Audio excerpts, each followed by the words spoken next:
Good morning, everybody. In accordance with Sections 45 and 53 of the Planning Act 1990 as amended, this meeting of the Committee of Adjustment of the City of Toronto is called to order. The Committee of Adjustment considers applications for variances from the provisions of the zoning that applies to property, permission to extend or alter lawful non-conforming uses, and consent to sever property to create new lots. We acknowledge the land we are meeting on is the traditional territory of many nations, including the Mississaugas of the Credit, the Anishinaabe, the Chippewa, the Haudenosaunee, and the Wendat people, and is now home to many diverse First Nations, Inuit, and Métis people. We also acknowledge that Toronto is covered by Treaty 13 with the Mississaugas of the Credit. Committee of Adjustment public hearings are now conducted in a hybrid, in-person, and virtual format. Some applicants and participants will make their submissions in person, and others will participate virtually through electronic means through WebEx, an online digital platform. The meetings are also streamed on the Toronto City Planning YouTube channel, and anyone wishing to view the hearing may watch on YouTube. Those who want to participate virtually and have registered in advance will be connecting with their computer, tablet, smartphone, or telephone and have the option of participating via video or audio only. All virtual participants will automatically be muted on entry. When your item is called, you will be unmuted by the moderator, one person at a time. We ask that you also mute your devices until you are called on to speak. Those participating by video appearance will be temporarily upgraded to panelist when your item is being held. During this time, your camera will be enabled. You will only be visible during your 5-minute allotted speaking time, and at all other times, your video will be disabled and you will be reinstated as an attendee. For both in-person and virtual participants, Committee of Adjustment staff will share presentations submitted in accordance with the written submission deadline. Those participating through WebEx are not allowed to use share screen or any other panelist controls during a video appearance. The host will remove you from the panelist role if you fail to respect that instruction. People attending in person today who want to receive a copy of the decision of the Committee of Adjustment must fill out a decision request card, and those participating virtually will need to submit a written request for a decision by email. Please ensure that you include your name, address, and email address because the Committee of Adjustment and the Toronto Local Appeal Body will be sending notifications and appeal updates by email. If you do not agree with the decision of the committee, you may be able to appeal the decision to the Toronto Local Appeal Body or in some limited circumstances to the Ontario Land Tribunal. However, the provincial government amended the Planning Act and generally removed rights of third parties to appeal Committee of Adjustment decisions. Only the applicant, the Minister of Municipal Affairs and Housing, specified persons, and public bodies, as those terms are defined in the Planning Act, are permitted to appeal decisions of the Committee of Adjustment. Appeal instructions are set out at the bottom of the decision of the committee. With respect to the hearing procedure, I will call each item in the order listed on the agenda. When an application is uncontested, the agent or applicant may proceed with their presentation if desired. When the committee does not require a presentation, applicants are to advise the chair should they wish to speak to the committee. The committee may ask questions and or take the matter into committee for a decision. Each speaker, including the applicant or agent, will be given a maximum of 5 minutes to address the committee, and I will comment when you are reaching the 5-minute mark. Any presentation or other materials you wish to submit to the committee must have been emailed in advance of the hearing. Staff and committee members cannot and will not accept materials at the hearing. When addressing the committee, please clearly state your name and address. Please remember to continue to confine your remarks to the matters outlined in the application. The applicant or agent will proceed first and will make a presentation to the committee on the application. Please note that the committee may not entertain revisions to the proposal at the hearing today. As previously stated, the committee may decide to defer the application if substantially revised to ensure the revised application is accurate and all those entitled to notice of the application are informed of the changes. Then individuals, either in support or opposed to the application, will be invited to speak. Generally, we call on speakers in the hearing room and then those participating through WebEx. Committee members may ask questions of each speaker after they have finished their presentation, and when all speakers are finished, the applicant or agent has the opportunity to rebut only those issues that were raised by the speakers. This will mark the end of the discussion, and the application will be taken into committee for a decision. Before we get to the first item, are there any minutes from the last meeting we need to adopt? Through you, Mr. Chair, we have 2 sets of minutes. The first one is July 18. Present was Mr. Swartz. Mr. Marziari, Ms. Sankar, Mr. Bartolo, and Mr. Cubo. Okay, thank you, Mr. Deputy Secretary Treasurer. Do we have a motion to adopt those minutes? Mr. Chair, I have a motion to adopt the minutes. Yes, Mr. Kubu. Seconder? Second. Mr. Fazeli, all in favor? Okay, Thank you. Through you, Mr. Chair, we have a second set of minutes dated August 1st. Present was Mr. Swartz, Ms. Sankar, Mr. Pacelli, and Ms. Casson, but any member can approve and second the minutes. okay, do I have a motion? Yes, I'll forward the motion to approve. Thank you, Mr. Fazeli. Seconder? Mr. Kibu. All in favor? Okay, that also is unanimous. Okay. At this time, are there any declarations of interest of panel or staff for the items allocated in our morning slot? No declarations of interest. Mr. Deputy Secretary Treasurer, are there any deferral requests this morning? Through you, Mr. Chair, we have two deferral requests, item 8 and item 11. Why don't we start with item 8, which is 10 Parkhurst. Okay. Item number 8. Give me a moment here. Number 10, Parkhurst Boulevard. The purpose of the application is to add a rear addition and third floor addition to an existing detached dwelling and relocate the existing garage. On file, we have materials from the applicant, memo from Urban Forestry, an email from Metrolinx, letters of objection from the Leaside Residents Association, 144 Donegal Drive, 12 and 20 Parkhurst Boulevard, as well as a late staff report from Community Planning. I should also mention the variances that are before us for this application include FSI, lot coverage, and height. Do we have the applicant or agent with us? Yes, Francis Shear, right here. Good morning. And your morning. address, sir? Currently 15 Baseball Place, Toronto. Okay, and you are requesting a deferral request, I understand? That is correct. And the reason for that deferral request? To revisit plans and to see if there's anything we can do to appease the objections. I'm sorry, if there's anything you can do to... Appease the objections to help mitigate our impact on the neighborhood if possible. Okay, very good, thank you. Hold on there, we'll get back to you. We have another speaker with us. We do, Mr. Chair. Karen Jolly, however, is not present, but we do have Mr. Jeff Cattell to speak to this. Mr. Cattell.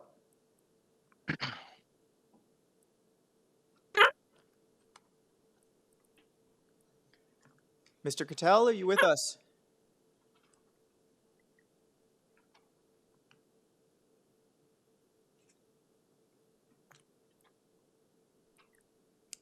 Okay. Do we have any other speakers?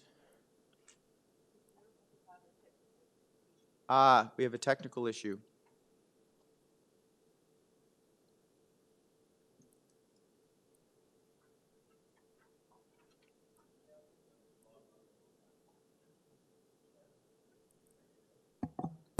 Mr. Chair, if Mr. Cattell could log out and log back in, it would seem that he has some audio issues. Okay.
Okay. Okay. Okay. Mr. Chair, we seem to still have the same issue. We can't hear Mr. Cattell. If he could log out and log back in again. In the meantime, we have another deferral. Why don't we go forward with that one?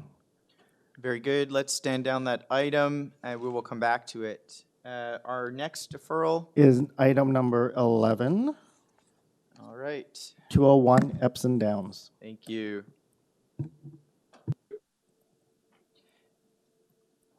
The purpose of this application is to alter the existing one-story detached dwelling by constructing a rear one-story addition and deck. We've got two variances for building length and lot coverage with material from the applicant on file.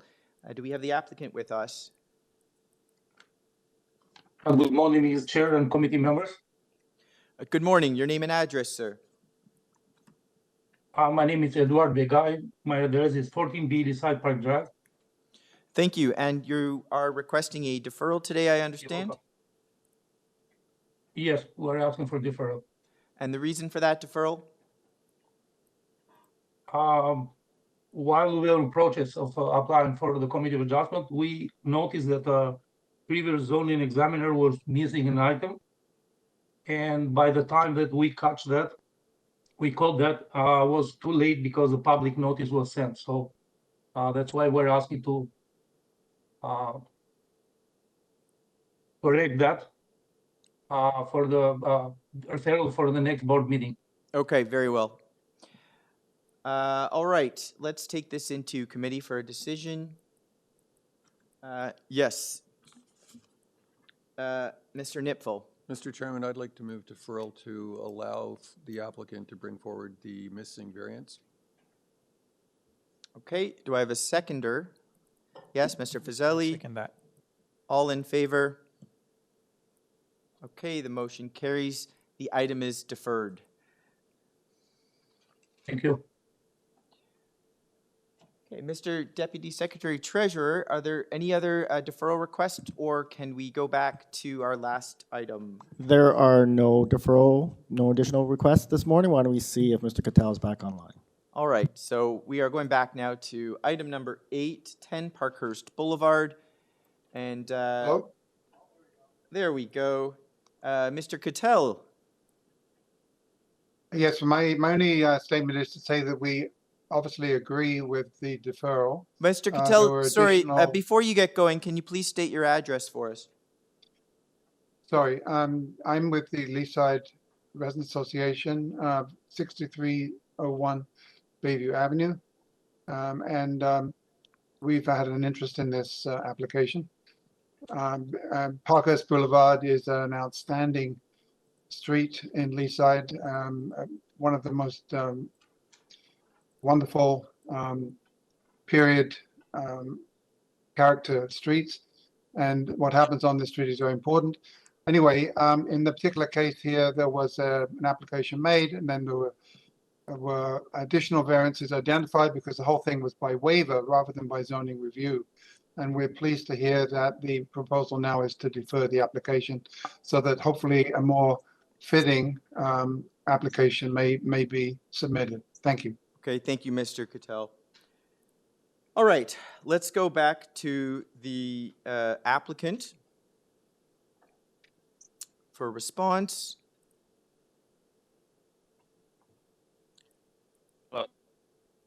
Seeing that there is no objection, I don't presume there's anything you'd like to add at this time? No, I don't have access to the staff report, though. That doesn't show up in the supporting documentation file in the portal. Whereabouts would I find that? I'm going to direct that question to staff. And perhaps, may I ask whether or not this report has any bearing on the request for deferral? It doesn't at the moment, but it could Okay. potentially impact for future design. I understand. Let's address that matter after. We will ensure that if there's any reports that are not on the... Yeah, so Mr. Chair, we're just gonna check to see if it's on our AIC. Okay, thank you.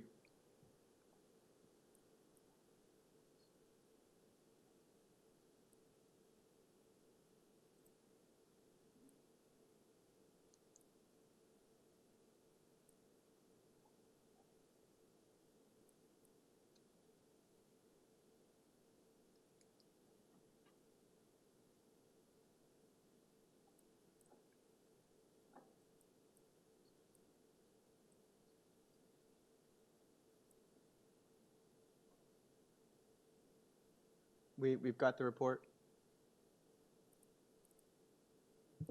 Staff, if it is available, if we can pull up that report as well. Mr. Chair, we can quickly throw it up on the screen, and also we'll add it to the AIC. Okay, thank you very much. All right, let's take this matter into committee. We've got a request for a deferral. I will say I do support this request. I think it would be beneficial for the applicant to have further discussions with the neighbors. I understand Parkhurst is a street that is sensitive to height, matters of height, scale, and proportion, and I think some additional time might better serve this item. But I will open up the floor to my colleagues if they have any comments or they'd like to bring a motion. Through you, Mr. Chair, if no other colleagues have any comments, I'm ready to make a motion. Okay, I'd like to forward a motion to defer this application, provides the applicants to make any corrections or any conversation that they need to have with the neighbors. Okay, thank you, Mr. Fazeli. Do I have a seconder? Yes, second by Mr. Nipfel. All those in favor? Okay, that is unanimous. The motion carries and the deferral request is approved. Thank you very much. Okay, if there are no other deferral requests, we will start our agenda with item number 1, 71 Laurentide Drive. The purpose of the application is to construct a new detached dwelling. On file, we have 2 variances for rear yard setback and lot coverage. On file, we have material from the applicant, a staff report from community planning, a memo from urban forestry, and a letter of objection from 75 Laurentide. Do we have the applicant with us?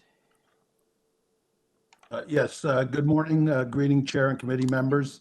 My name is Lou Parente of Napa Design, 47 Loweswater Avenue, representing the owners of Laurentide.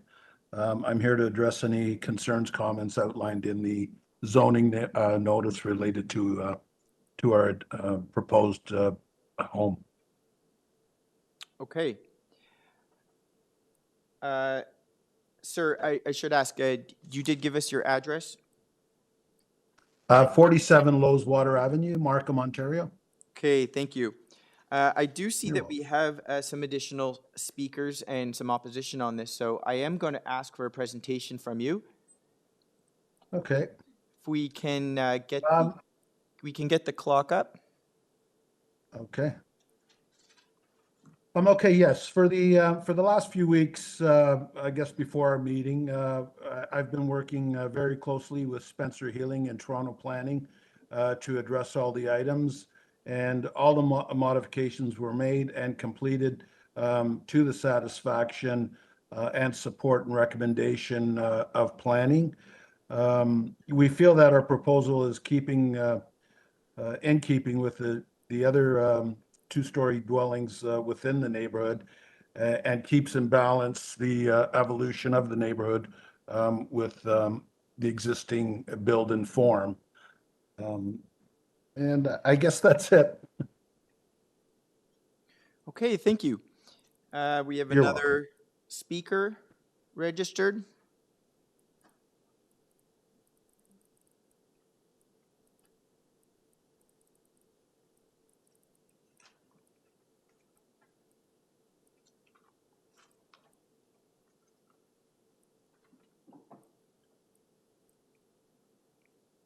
Am I supposed to be talking or?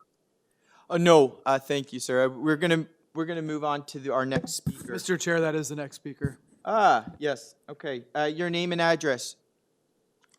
Hi, I'm Samuel Rahib and I live at 69 Laurentide Drive. Okay, let's get our 5 minutes up on the clock. The floor is yours, sir. Hi, and thank you to the committee for hearing me. I guess, I live at 69 Laurentide, which is right beside the proposed dwelling. It's a kind of an open concept neighborhood. There's no fences between us and the property. And when we look at the variances that are required or that are being asked for, we're concerned about the size of the property. We're concerned that it's going to be eating up a lot of the green space. It's going to be butting up against our property. We're concerned that it's already a large structure that's even going to become bigger by allowing these variances to be allowed. And we're concerned that, just generally speaking, a structure of that size would kind of impede our enjoyment of our backyard because of just the sheer size of it and the lack of green space, or the green space that it'll be taken up by. I also echo some of the content of Nina's letter that was provided to the council on July 24th, that there will be, significant landscape alterations, tree removal. The design and configuration of the house, I do not believe, I feel it's very industrial looking and not actually keeping with the overall design of the neighborhood. And generally a concern that a house that looks and kind of feels industrial like that will also have impact on property values, which, in this neighborhood, it is a developing, changing neighborhood, but we're very kind of conscious of what things look like, how much space they take up on a property, and just the general impact of the size of the place. And I think by allowing these variances, we're going to take an already massive structure and make it even bigger. So that's our concern, and thank you for listening to us. Okay, thank you. Any questions? Okay, no questions. Thank you, sir. Let's move on to our next speaker.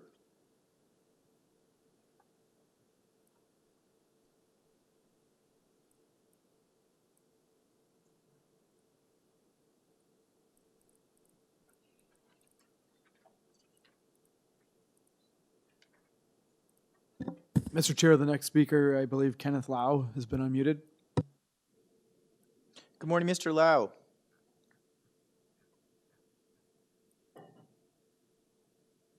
I'm not speaking too well. My daughter will speak for me. Of course.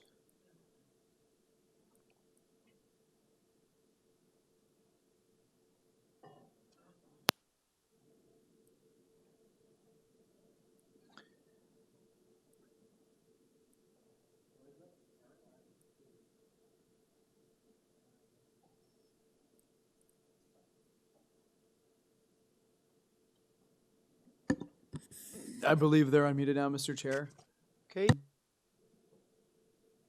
Okay, could you unmute Aaron Lau? Hello. Hello. Hi there, Mr. Chair and Committee of Adjustments, Aaron Lau on behalf of Kitty and Kenneth Lau, the homeowners for 6 Bushbury Drive. Just apologies in advance. I'm a little under the weather, which may impact my presentation.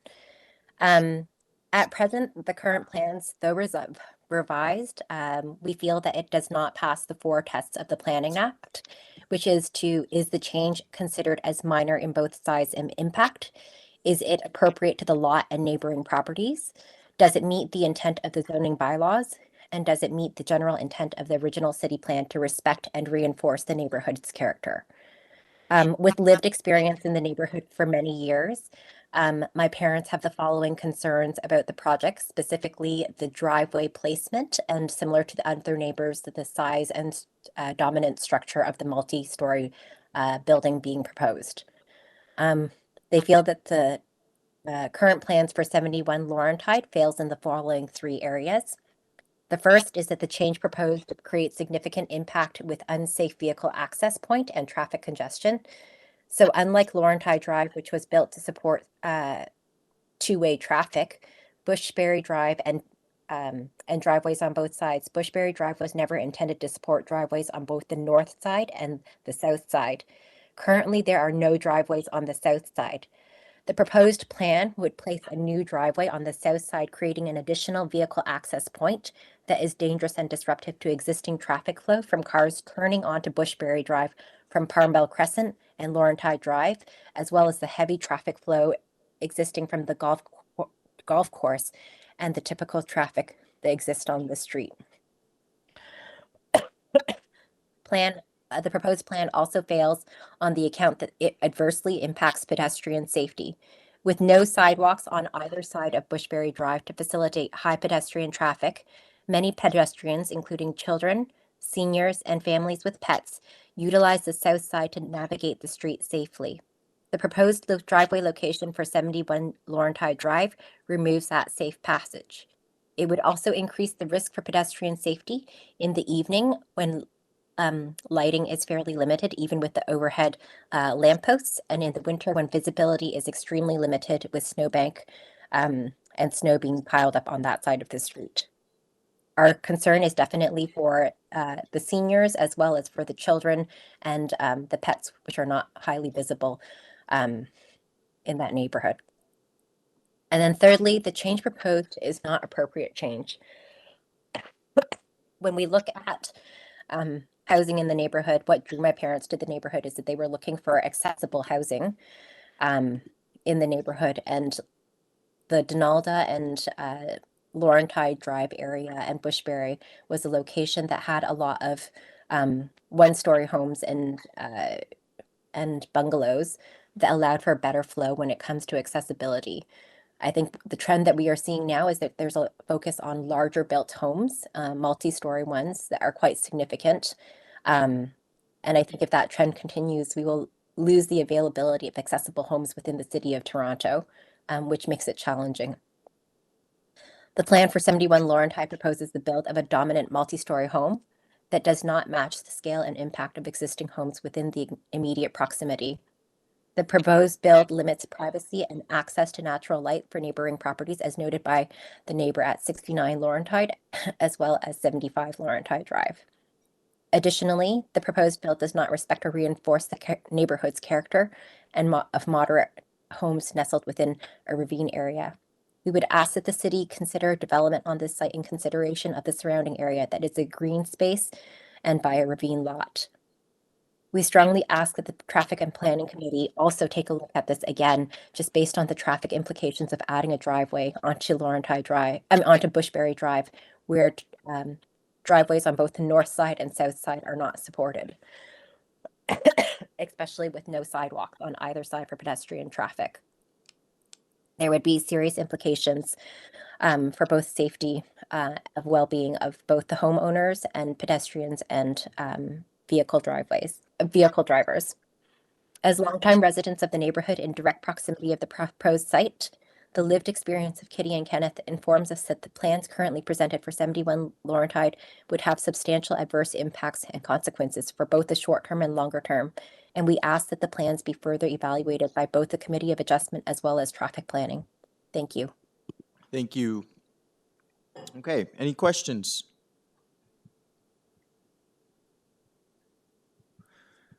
Okay, no questions. Let's take this back to the applicant now for a response. Okay, yes, committee. In terms of the trees and concerns for landscaping, we've engaged a certified arborist to conduct a thorough assessment of the trees in question. The arborist report provides detailed evaluation and health of the trees, as well as reasons for their removal. We will be submitting to forestry for approval, and to address the concerns about green space and aesthetics. We plan to fully landscape and sod the entire front of the property, and when I say front, the Laurentide side, which will be fully sodded and landscaped. So I mean, there'll be significant amount of green space. We also reduce the hard surfaces in coordination with the planning guidelines to enhance the visual appeal and contribute to the neighborhood's greenery. And that's on the Bushbury side. Again, we've reduced the hard surfaces. Regarding the architectural design, we believe it represents a modern and beautiful style that complements the ongoing development in the neighborhood. And as we know, style and architecture is subjective, and we're confident that our design will ultimately add to the area's appeal and align with the evolution of the neighborhood. And as mentioned, there are substantially larger homes being built in the area, and quite beautiful homes as well. We understand the concern about the proposed driveway, but there are other driveways on Bushbury, and ours, our proposed driveway is no different than the existing driveways, and the planning department raised no issues with the driveway, and we want to assure that our design has been carefully considered and supported by the planning guidelines. The driveway design, the goal was to maintain smooth traffic flow and minimize disruption. We strongly feel it does not adversely affect any of the traffic patterns. We feel that the driveway is required and will function adequately within the context of our home design and surrounding area. Thank you for bringing the concerns to our attention, and we are dedicated to ensuring that our project contributes positively to the community and adheres to all planning requirement. And as mentioned before, I've been working with Spencer Healy at Toronto Planning, and all the items were modified and completed to the satisfaction and support and approval by planning. I think that's it. Okay, thank you. Here.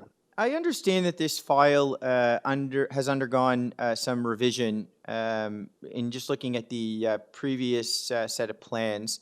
When making those revisions and in discussions with community planning, did you have any discussions with your neighbors about their concerns? No, the concerns were only brought up in our last meeting and today. So no discussions were had with the neighbors. Okay. And I'm going to ask, with respect to the tree removal, if we can just pull up the site plan, can you show us where the tree removal is intended? And I'd just like to see if any of the tree removal is related specifically to the variances that are before us. I'm just wondering if you're able to zoom in at all.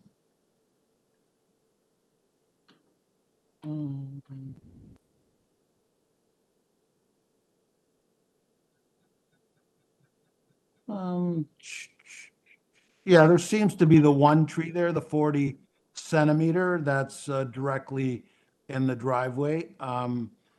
The other trees on the city side would remain. Okay, so we're talking about one tree. One tree, yes. And you said it's in the driveway, or is it in the garage that we're talking about? Well, it's directly within the curb cut, the proposed curb cut for the new driveway. Okay. Ah, I see. Okay. Okay. Any further questions? Mr. Fazali, please. Yeah, through you, Mr. Chair, it's related to the same topic that you were referring to about the trees. I see that they, for the last hearing on the reports, I see that the forestry had conditions number 1 and 2, but the current, when I'm looking at there's no conditions anymore. And I'm hearing that the applicant mentioned that you're going to apply for that. I just need a clarification what happened. Why don't we have the conditions? Is it satisfied? Because you're going to apply for it. Because if we are going to, for example, put the approval or anything, I'm thinking that how do we put the conditions if we don't have it, but it was there before? I'm sorry, you're speaking to me on that? If you have any information in that, otherwise I'm referring this question to the chair. No, so I don't be, but we do have an arborist report that was submitted to planning and to zoning. But we will work closely with forestry to satisfy the requirements moving forward. Okay, thank you. But Mr. Chair, I think my colleague has. Of course, Mr. Nipfo. Thank you, Mr. Chairman. My understanding of the urban forestry conditions, notwithstanding that they're on the previous agenda, is that they would still apply. They would, okay. In very much the same way as the community planning report applies. The applicant has responded to that community planning report by removing 2 variances and adjusting 2 variances. And I don't see anything that would suggest to me that the urban forestry conditions have been deleted. I think they just carry on and that they would. Is it possible? That is exactly my question, because can we clarify with the staff if conditions are there or not? Through you, Mr. Chair, if there is no current check mark against this, it does not apply.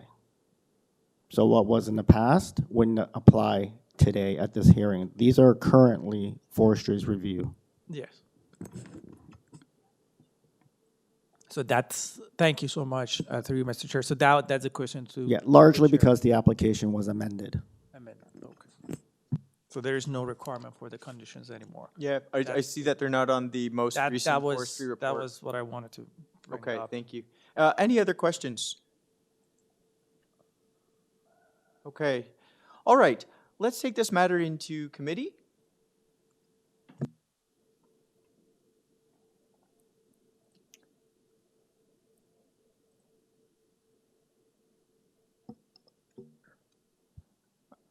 Yes. I can put forward a motion there, Mr. Chair. Okay, thank you, Mr. Bartolo. Yeah, thank you. Through you, Mr. Chair, in reviewing this application, I think it's relatively straightforward. I think the applicant has done their due diligence and work with the community planning to address the concerns, and as such, they don't have any major concerns as the application has been modified to address them. And with regard to the other comments from the local residents, I don't see this as being a particularly large traffic burden or particularly dangerous, nor was it raised by transportation or any of the other departments within the city. Therefore, I'll put forward a motion to approve this application. Okay, seconder? Yes, I second that. That's second by Mr. Fazeli. All in favor? Okay, that is unanimous. The application is approved. Thank you, committee.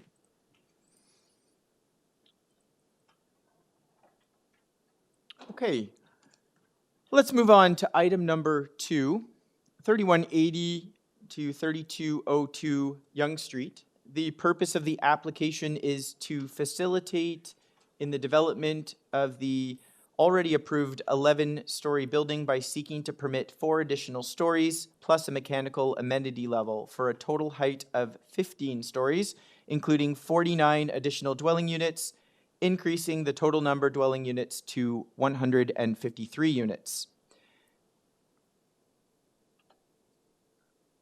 Do we have the applicant with us? Hi, good morning, members of the committee. My name is Michael Goldberg.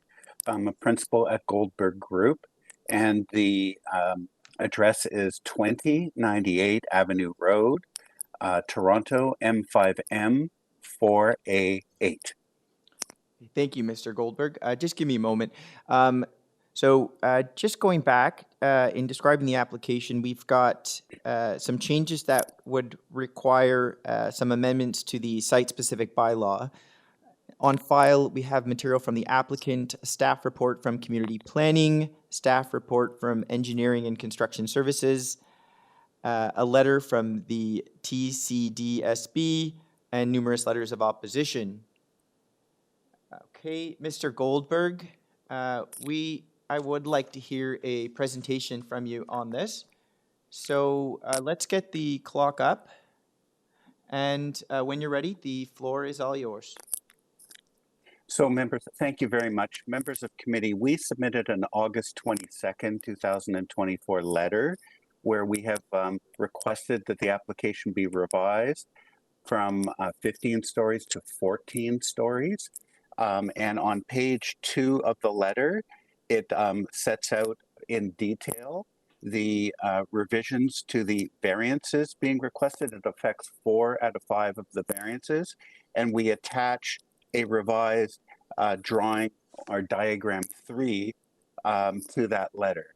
And I don't really need to go into detail anymore. That letter is really quite detailed, but we are now asking for 3 more stories, which is 14 stories, not 15 stories. So this is a council endorsed settlement from a little bit more than 2 years ago, from July 22nd, 2022. And really, there's been a number of significant policy and general economic changes that have happened in the last 2 years. And certainly this project was conceived long before then as well. There's been Bill 185. There's been the council adopted housing pledge, which is seeking to have 285,000 housing units constructed before 2031. And very, very recently, the province issued the 2024 provincial policy statement, which comes into effect in October 20th. And that is a big thrust for bringing on intensification, particularly in transit station areas, and a lot more housing. In general, there's been there's been a lot of changes that have happened since 2022 in the economy. The additional units in GFA of this variance would make this development more sustainable, more viable. And the planning consequence is that if it is not a sustainable or viable project, the planning consequence is the project will be stalled, the housing units will not come online, and importantly, in this case, there are vacant retail and units along Yonge Street that would be sitting there for a longer period of time.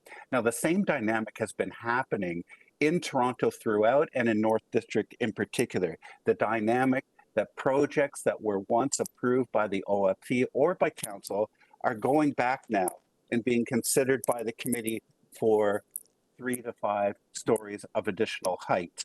I have managed in North District in the last few months 3 such projects. One at 2400 Yonge and Roselawn. There were 2 buildings. Each building were approved by this committee or a companion North District committee of 3 stories per building. 1845 Bayview at Broadway was 3 more stories approved, and 53 Shepherd Avenue West at Beecroft was 2 more stories.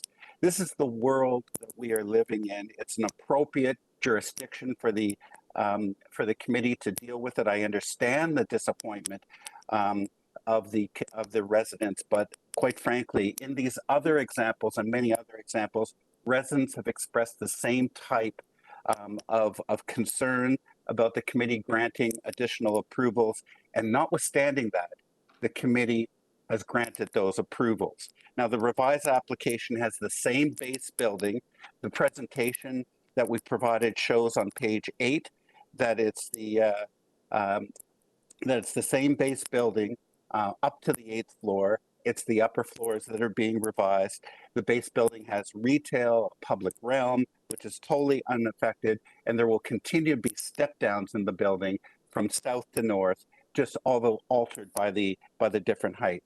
This site is 20 meters from a subway entrance. It's in an MTSA and a PMTSA that's been approved by council, and it's very similar in height to 3018 Yonge Street, which is on page 4 of our presentation, and in the top left-hand corner. There will be 67% of these units will be 2 and 3 bedroom, and the shadow effects arising from the incremental increase are negligible. In terms of the staff report, if I could have 30 more seconds, please, sir. In terms I of the will allow staff it. report, ECS has no objection to this, subject to conditions. There's 4 conditions, and we have no objection to any of the conditions proposed. In terms of the community planning report of August 1st, there is no servicing issue. We provided an updated functional servicing report. ECS has responded by saying they have no objection to the variances subject to conditions, and we are supportive of the conditions. In terms of community benefits, we provided a memo or an email. Final words. Dated, which proposes a condition, and should the committee be inclined to approve, we suggest that condition be applied relating to section 37 top-up. And finally, in terms of the local councillor, many C of A applications have been approved in this ward, and there are no servicing issues. Thank you. I was able to get it all out. My apologies. Nope, that's okay. I am curious. You know, I did. You know, in listening to your planning rationale, you did cite that there is a change in the kind of more broader based policy direction. But I'm curious. We have a staff report from city planning recommending refusal of the application, and I just want to ask. You know, why are we? Where's our misalignment with community planning if we have this so-called you know, change in the broader based planning direction? I've got the planning report in front of me, the July 18th report, and it raises some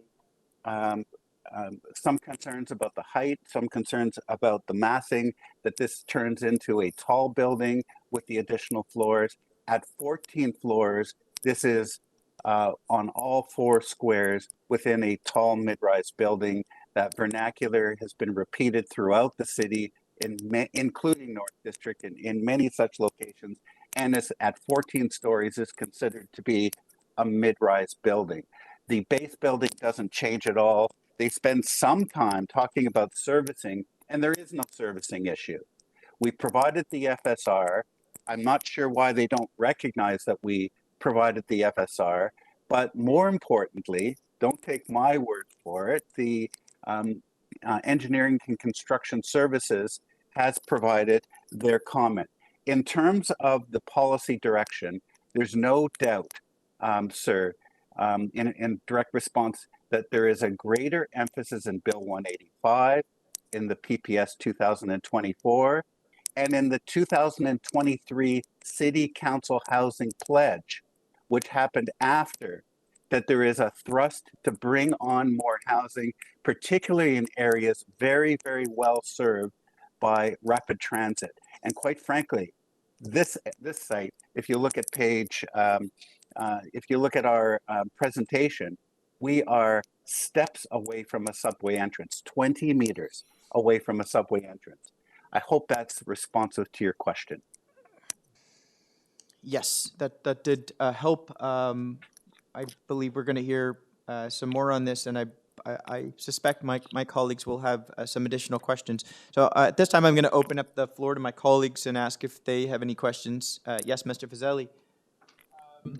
Through you, Mr. Chair, thanks the applicants for the explanation. When I'm looking at the staff report, the respective application proposes development of a 4-story and 9-story. Not this application. There are two other applications within the 500-meter radius of the proposed site, and those 2 other applications, one of them 4 stories and one 9 stories. And there are no application within this boundary for tall buildings. And further underscoring that the proposed 15-story building is out of character with the area's existing and planned context. How is your application, my big question is, how is your application is minor? What we see that there is the councils for 11 stories, you're adding more. So I'd like to hear more specifically, I understood your explanation, but I did not hear a lot about why do you think those additional foresters on top are going to be minor? I want to hear justification of those variances being minor. No problem, sir, and thank you so much for the question. It's minor because there are no incremental impacts arising from, and it's 3 stories now. It's not 4 more stories. We have revised the application to be a 14-story building, not a 15-story building. But from a shadow perspective, the incremental differences are negligible. And we provided in our presentation materials copies of the shadow drawings. In terms of servicing, transportation, and planning, urban design, the same public realm, the same retail services are being provided along Yonge Street, importantly. From a public interest point of view, there is a very, very strong public interest to bring on more housing. So there's 3 more stories. This is well within the realm of how other C of A's have been approved by North District Committee of Adjustment and other district committees of adjustment, where there had been minor increases of 3 to 5 stories.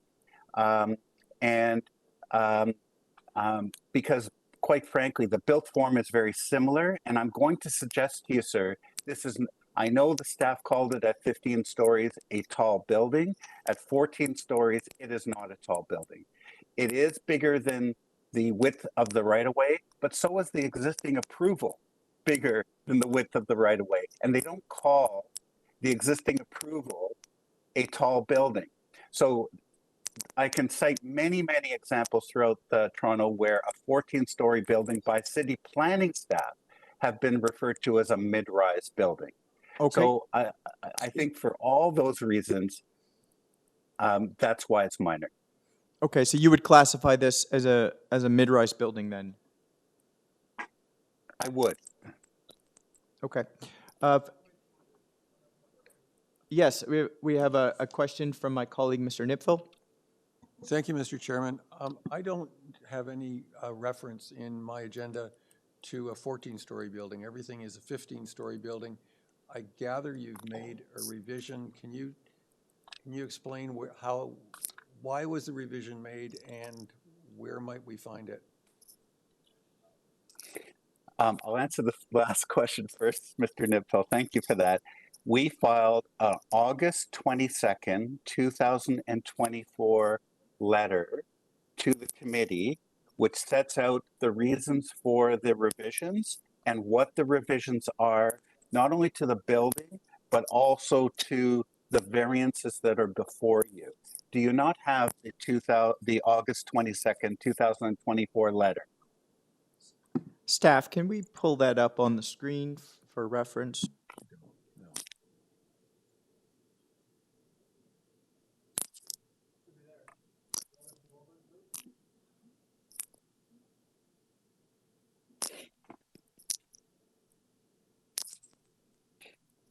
Did you have that in your agenda? I didn't have it in mine either.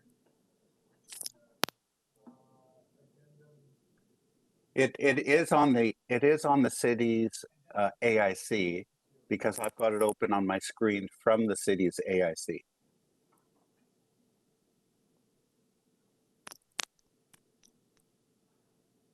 Just give us a moment. Let's pull that up so we can ensure that everybody is on the same page and looking at the most updated information. No problem. Thank you.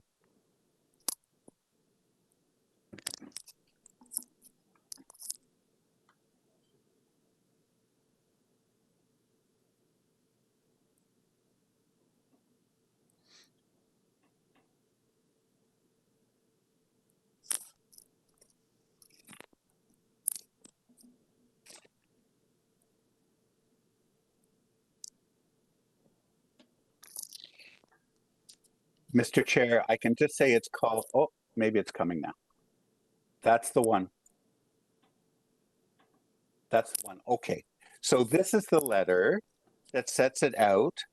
You can see in paragraph 2 we could say we have reviewed the community planning report dated July 18th, which recommends refusal.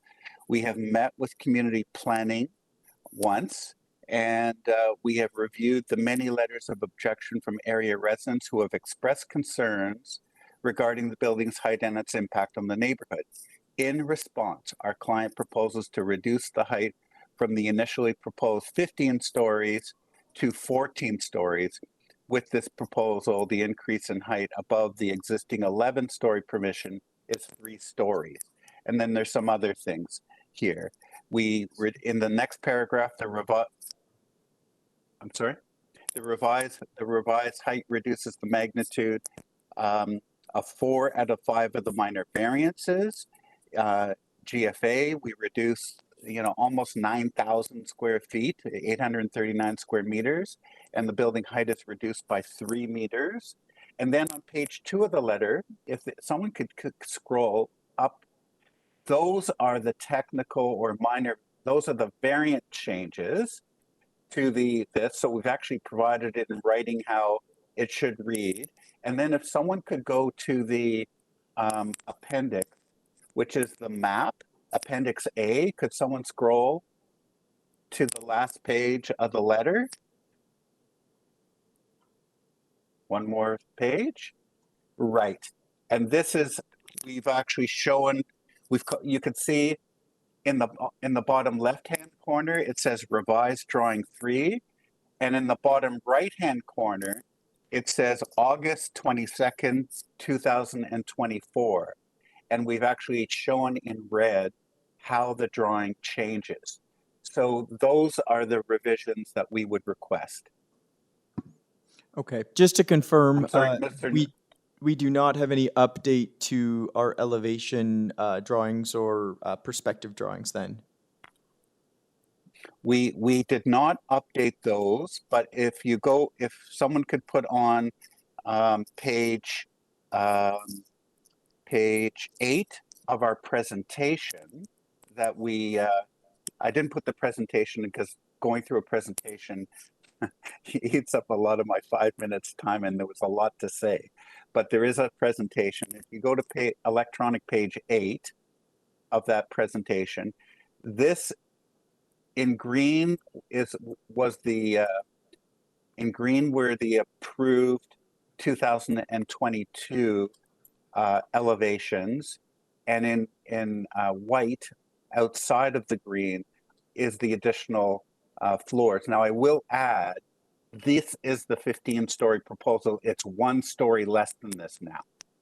So with the white outside of the green is the incremental difference now, minus 1 floor from this representation. Okay, thank you. And I'm just, while we're on that drawing there, just for the sake of clarification, I'm going to ask you to refer over to figure number 7, more specifically item number 3, 4, and 5. I know a lot of the discussion that we're having is concerning additional height, but based on the diagram, it also appears that there's some additional massing to the side of the building. Can you confirm whether or not that is correct or not? Well, there's not massing to the side. If anything, there's oh, I see what you're saying. Yes. On the north setback, there is some more massing on the west side. You could see on floors 1, 2, 3, 4, 5, 6, 7, and 8. On floors 7 and 8, there's a small rectangle that had been infilled. In all other respects, I don't believe that's the case. And if you could, if whoever's controlling the screen could turn the page to the next page on the presentation and make that a bit smaller. Now, on the left is the approved, on the right is the 15-story proposal, and there will be, so what's happening in this proposal is the first 8 floors remain basically identical from this elevation, and then there will be 1 less floor. There will be 1 less floor on the upper elements. So it'll be a 14-story, not a 15-story. So you can see the stepping is still happening. The stepping is still happening from south, stepping down to north. It's just, it is different than what was originally proposed. Okay. And recognizing too, that about half of the site has a school next to it as opposed to homes. The homes are on the north side. Okay, so there is no decrease in the setbacks on the lower levels. And I just ask that because in the elevation comparison, I do note that the area, that the massing that appears to be in the background or outside of the green area also appears on the lower levels, but perhaps that is just a representational issue. I think that's true, sir. Okay. Thank you for the clarification. Yeah, Mr. Nitful, another question. Thank you, Mr. Chairman. Has planning responded to these revisions? Because we've got their original comments. Have they indicated to you any alterations in their position based on the changes that you've made? They have not. Thank you. Any other questions? Okay. Seeing as there are no other questions for the applicant at this time, we do have a number of speakers that I would like to get to. So if we can have our first speaker, please state your name and address.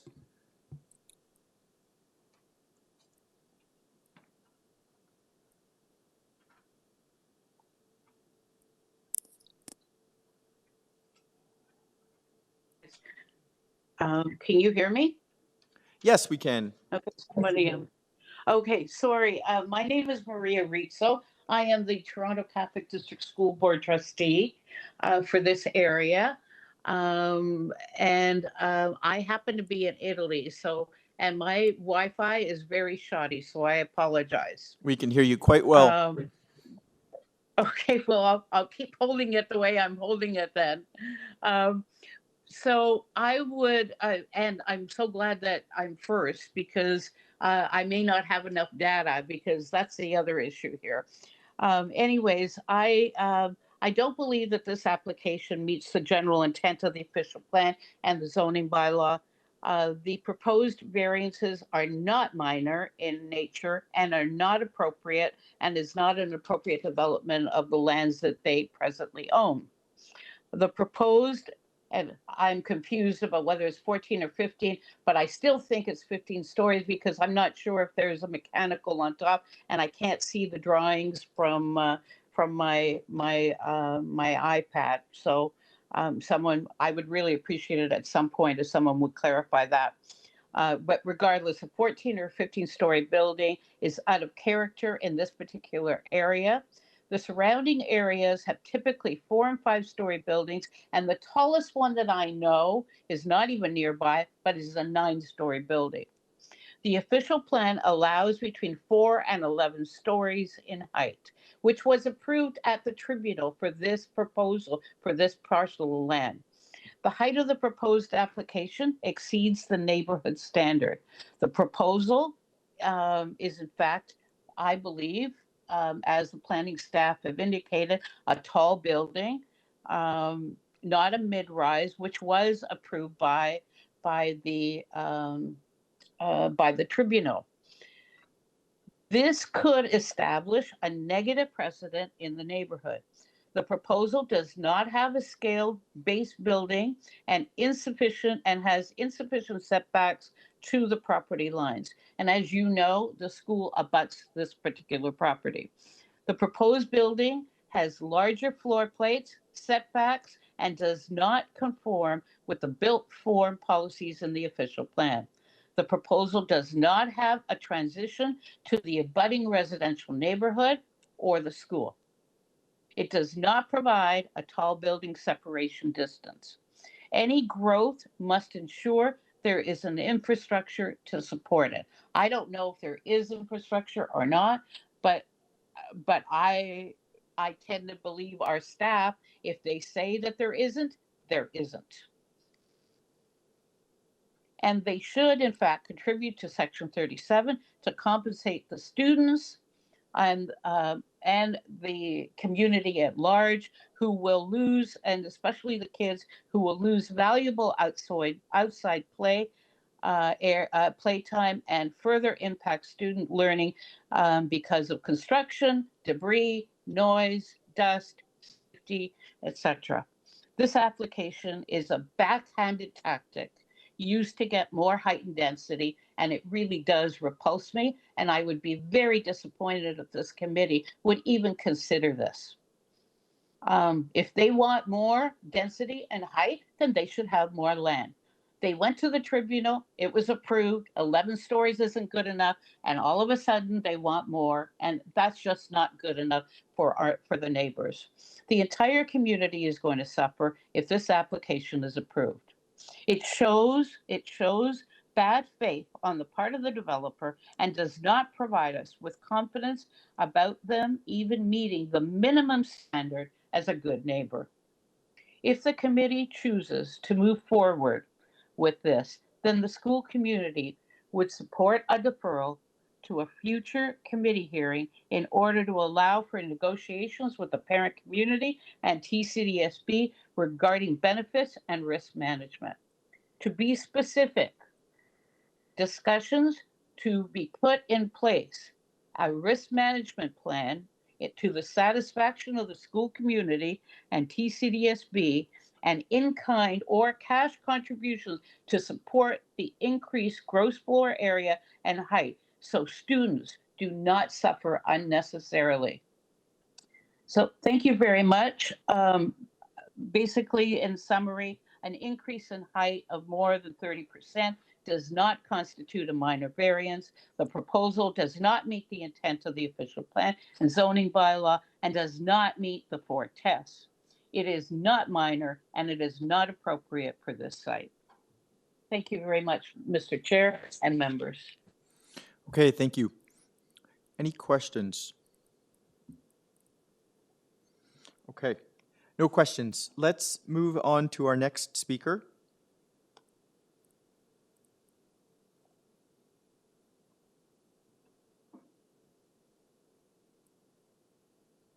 While we're waiting for our next speaker, I understand there's a number of speakers waiting to have their opportunity. I just want to remind individuals, just given the sheer number of speakers that we have, that it's very important that we do not have a repetition of the same points.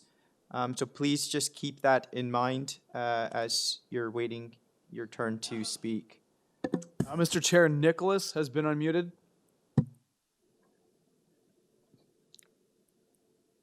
Good morning, members of the committee. I actually wasn't planning on speaking.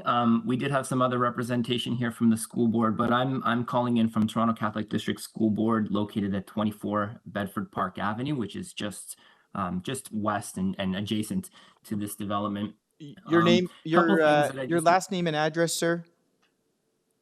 Nicholas Durzo, 24 Bedford Park Avenue, which is the address of the school. I'm calling from a representation of the school board, the Toronto Catholic District School Board. Okay, Mr. Durzo,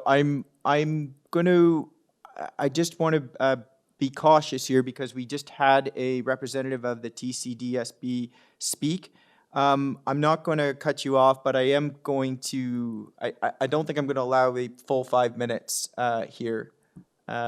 So I just, let's be mindful of you know, multiple speakers from the same address. Yes, of course. And my intention was not to speak. My intention was to be here to observe.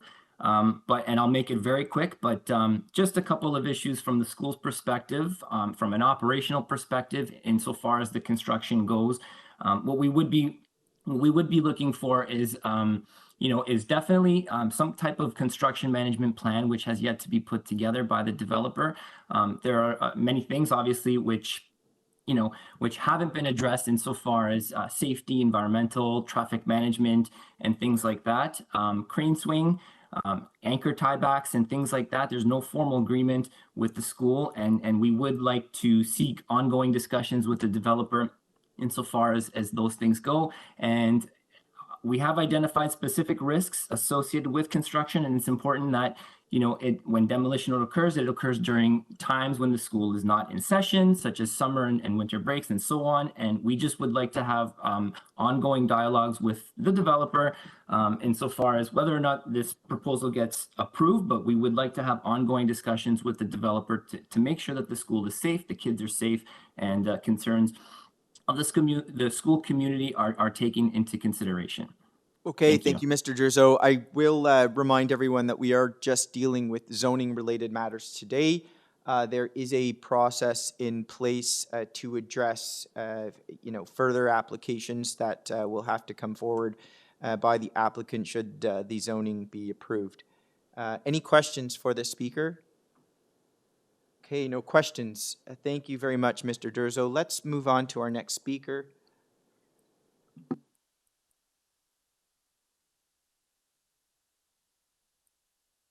Mr. Chair, Jackie has been unmuted.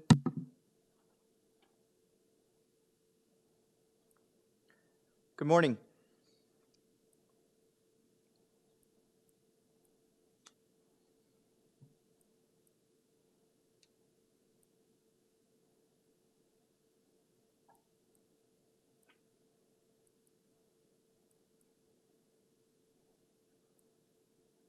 Hello.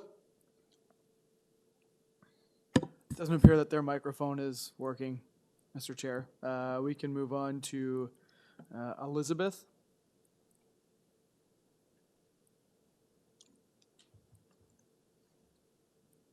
Good morning.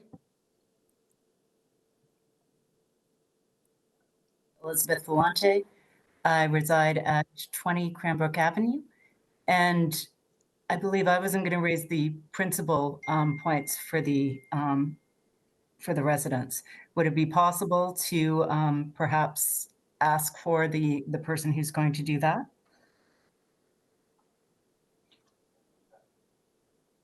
Do we have an individual that's going to speak on behalf of the residents? We do. I'm just bringing up his name now. So we tried to coordinate our responses just in interest of the committee's time, so we wouldn't be repeating ourselves. That is much appreciated. So I believe it's either Michael Monahan or Richard Libby. Okay. Staff, let's get either of those speakers online.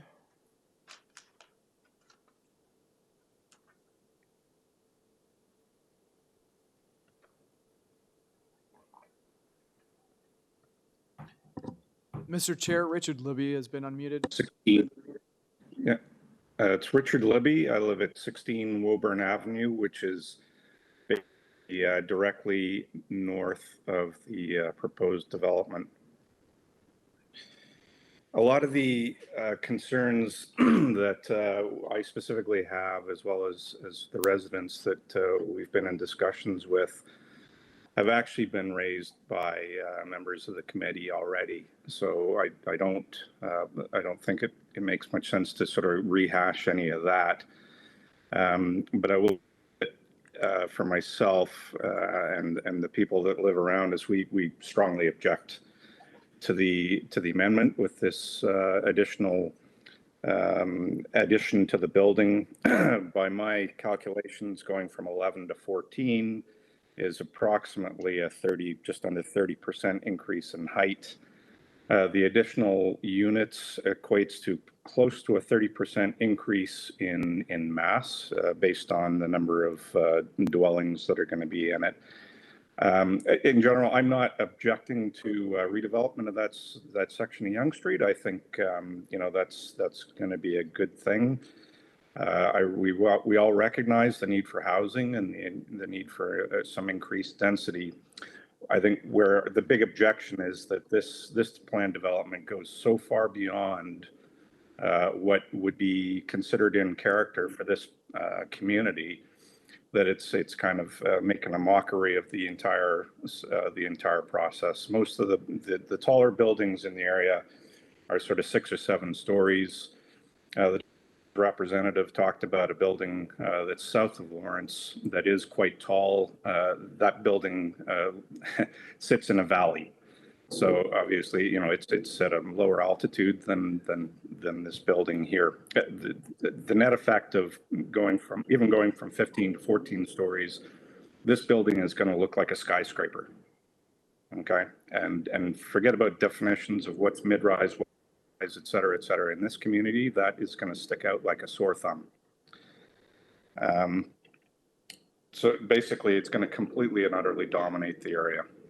And I understand that there's still some setback, but when you look at the setbacks as you go up in floors, it's considerably less aggressive than what had been previously approved. So there's no question that the shadowing is going to be considerably worse than what had been applied for and granted earlier. So we've reluctantly accepted that what was approved in 2022 is going to go ahead. There's nothing we can do about that, but I think we would strongly ask the committee to consider rejecting this proposal as being too much of a stretch. I don't see how anybody can ever justify this as a minor variation. 30%, 25, 30+% is not minor in anybody's imagination. So as far as we're concerned, this really is sort of a poorly conceived scheme. It's taking something that was already granted that was a stretch, trying to make it even bigger, and sets a horrible precedent for this community. So. Okay. Thank you, Mr. Libby. I'm a little bit curious. Were you part of the initial planning process that got to the current approval? We were consulted, and the Bedford Park Resident Association was sort of taking the lead on representing the community during that. So we provided our input. So yes, we were part of it. I would say that we're a bigger part of it for this one, just because I'm not sure that the BRPO is.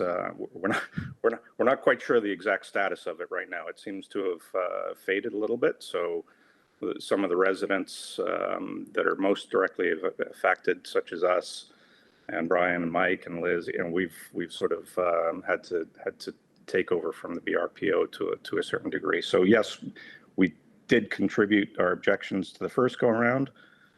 Like I said, we've sort of reluctantly accepted that this is going ahead, even at 11 stories. If it was 5 or 6 or 7 stories, I think everybody would be completely fine. It went to 11. We had no choice but to accept that, and stretching it up to 15. It's just it's laughable, and it shows that the developer is has up for the community. Okay, Mr. Libby. And backing it off. Yep. Sorry to interrupt. Backing it off by 1 story a week before is not enough. Go ahead. I'd just like to ask one more question. You raised some concerns from some additional shadowing that may occur as a result of the increased size and the massing. Is there anything specific, because we do have a shadow study, is there anything specific with respect to the shadowing that you can point out that would constitute a material change? Well, I not to get into details on that. It's the building is going to be higher. It's going to extend further to the north on upper floors. The net result of that is it will have a detrimental effect on shadowing. I know one of the neighbors that's 3 or 4 or 5 houses to the west of us has even bigger concerns about that, which they have submitted a letter. I'm not sure if they're going to be online to talk about that, but some very specific concerns about the residents of that house and how the additional shadowing is going to affect them. Okay, very good. Hopefully we will hear from them on some specifics. Any other questions? Yeah. Okay, seeing there's no questions, let's move on to our next speaker.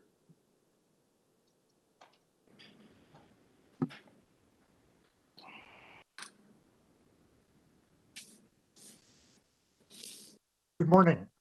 My name is Mike Monahan. I live at 23 Woburn Avenue. My wife and I have lived here for more than 40 years, and I'm speaking in opposition to this development. I don't think it's minor, but that's been covered multiple times. I do specifically want to speak to the shadowing issue that's been brought up. We've been here 40 years. We've developed a garden over the 40 years that lives within the light that's allowed into our backyard, mostly from the east.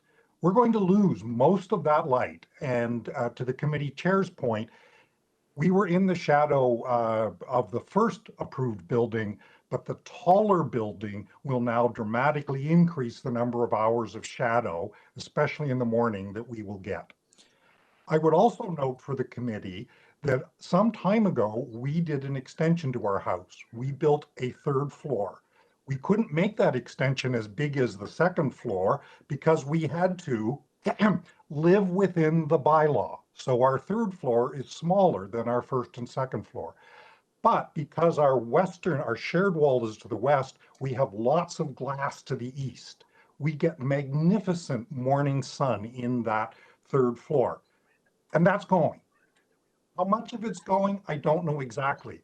But with all respect to the developer, this is not negligible. I would also note that this is not just enjoyment, it's value.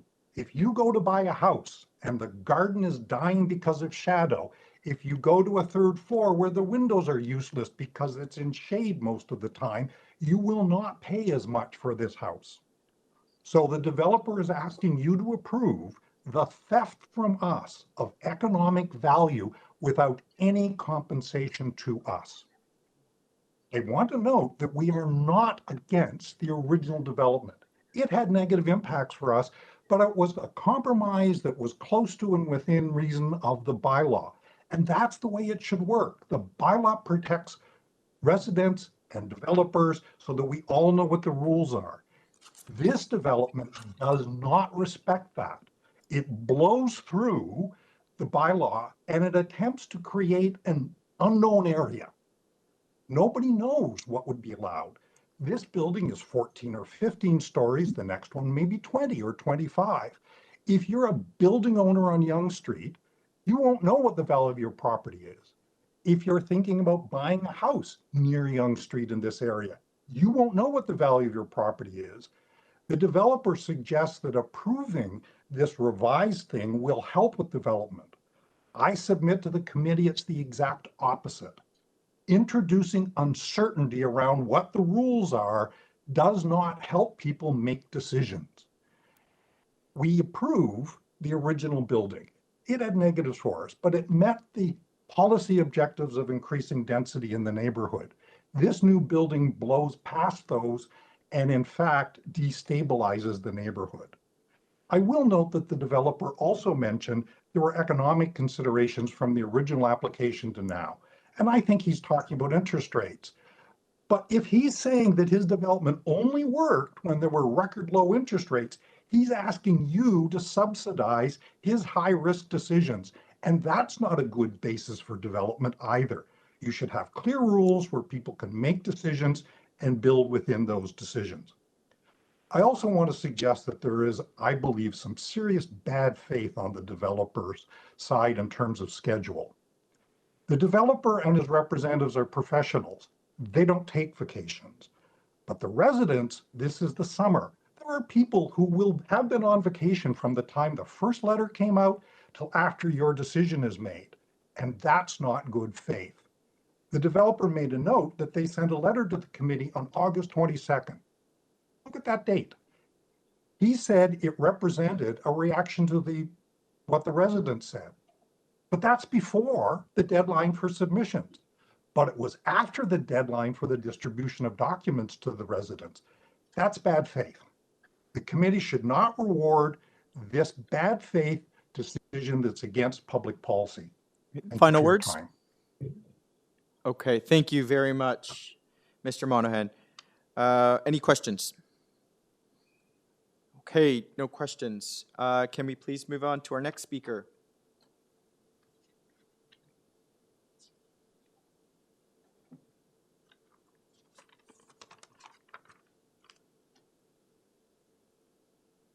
Purple, Amazon.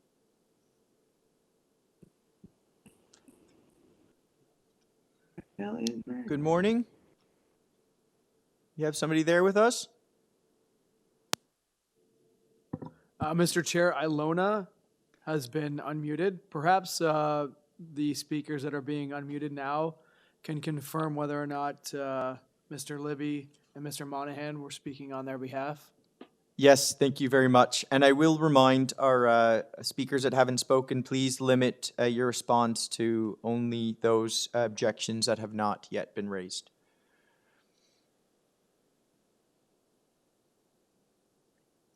Do we have our next speaker?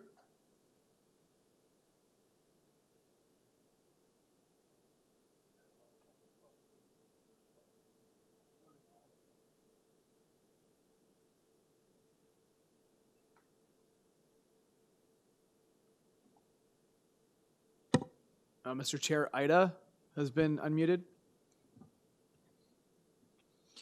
Ida, are you with us? It would also appear that Ida is also from the school board. Yes, I do see that.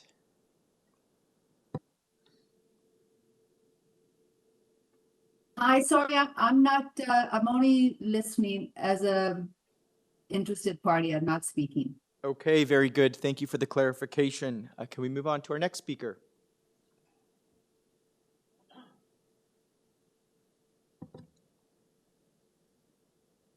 Next speaker is Nick Barberi.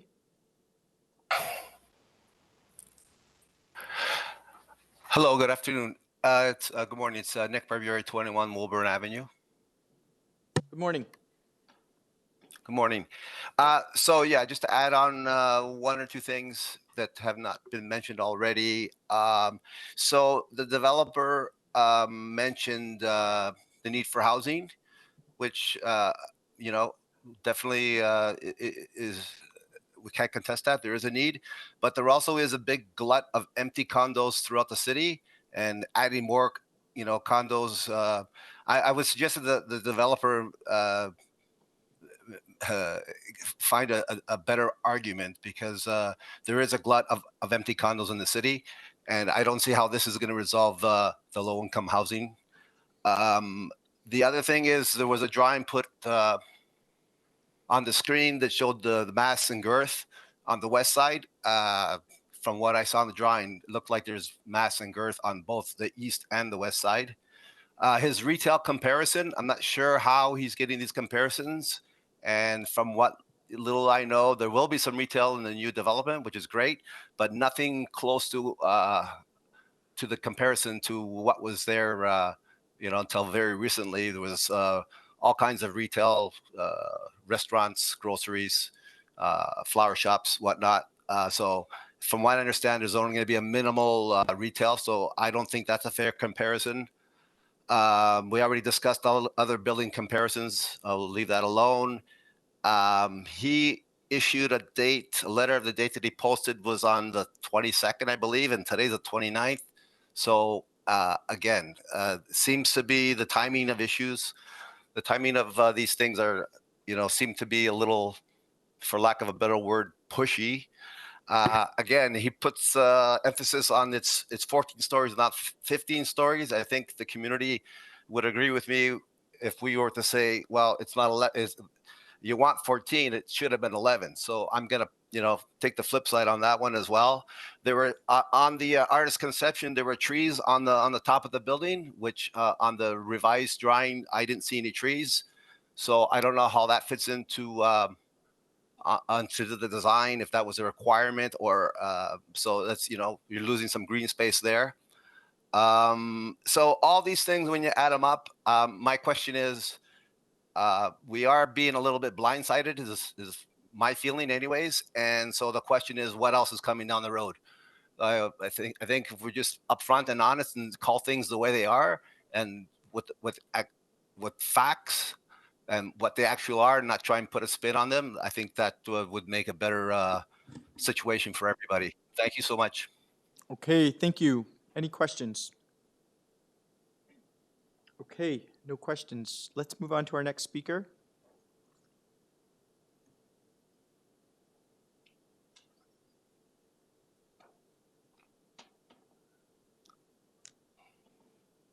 Hi, good afternoon, Mr. Chair and members of the committee. My name is Sandra Luna. I am also here for Toronto Catholic. I realize a couple of submissions have been made, so if I may be granted just a minute. I'm the planner with Miller Thompson LLP, who is counsel for Toronto Catholic. I do not wish to go over the same issues again, but just wanted to highlight that while some of the concerns of the board may not be considered by the committee, we simply wish to make the committee aware that issues are outstanding from the previous proposals, and these will be further aggravated by the increase in height and density if it were to be granted by the committee for this application. Further, we just wish to reserve our right to comment on the revised proposal. We were not aware, our client was not aware that the proposal was revised to 14 stories, etc., as our comments would have been submitted prior to the applicant's submission of the revisions. And as such, we'd like to reserve our right to comment on that. Thank you very much. Okay, thank you. Any questions?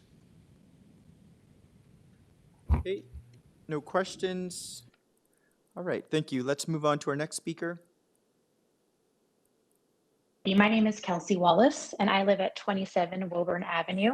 My husband and I have lived there for 2 years now. We purchased the property knowing that there was going to be a condo build, which we supported, as density is obviously a problem. And I just want you to know that we do support housing, but not to this amount. But I want to speak specifically to the safety issues to the community. As a parent myself with a young child who will be attending daycare on Bedford Park Avenue, directly across from Blessed Sacrament, I am with the increase the builder has proposed and what that will do to traffic on these streets. Specifically, the narrow laneway beside Blessed Sacrament Catholic School will see increased traffic, posing a significant danger to young students and very young children at this daycare where my child will be attending. The existing congestion from numerous school buses, cars dropping off passengers at the TTC entrance, and the constant flow of pedestrians on this busy section of Bedford Park will only exacerbate the situation, creating an accident-prone environment, putting many young lives at risk. The increased traffic flow resulting from the development will also pose a significant safety risk to Bedford Park Public School on the east side of Yonge Street, as many children, specifically from our section of the neighborhood, must walk along the north side of this proposed build and the east side to cross over Yonge to attend public school there. With that safety concern mentioned, I'd also like to mention the direct impact to my property at 27 Woburn. Mr. Goldberg mentioned that it was a negligible change to shadowing effect, to which Mr. Allison, you had asked for further details on.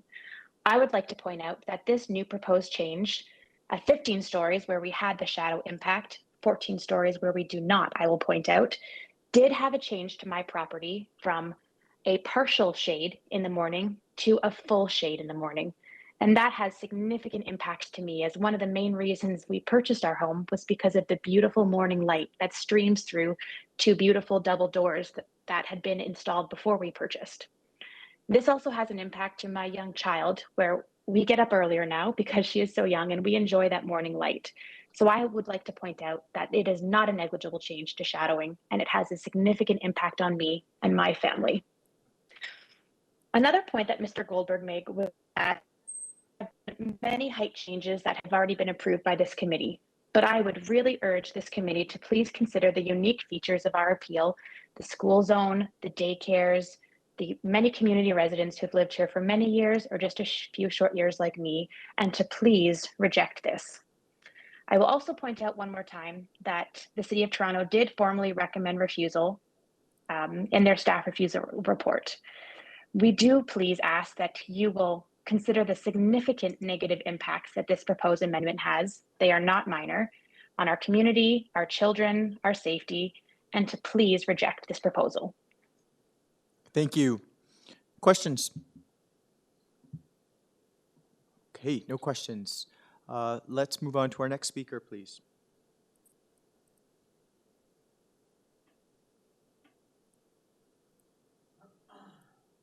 Thank you. Good morning, Mr. Chair and committee members. My name is Danielle Riposati.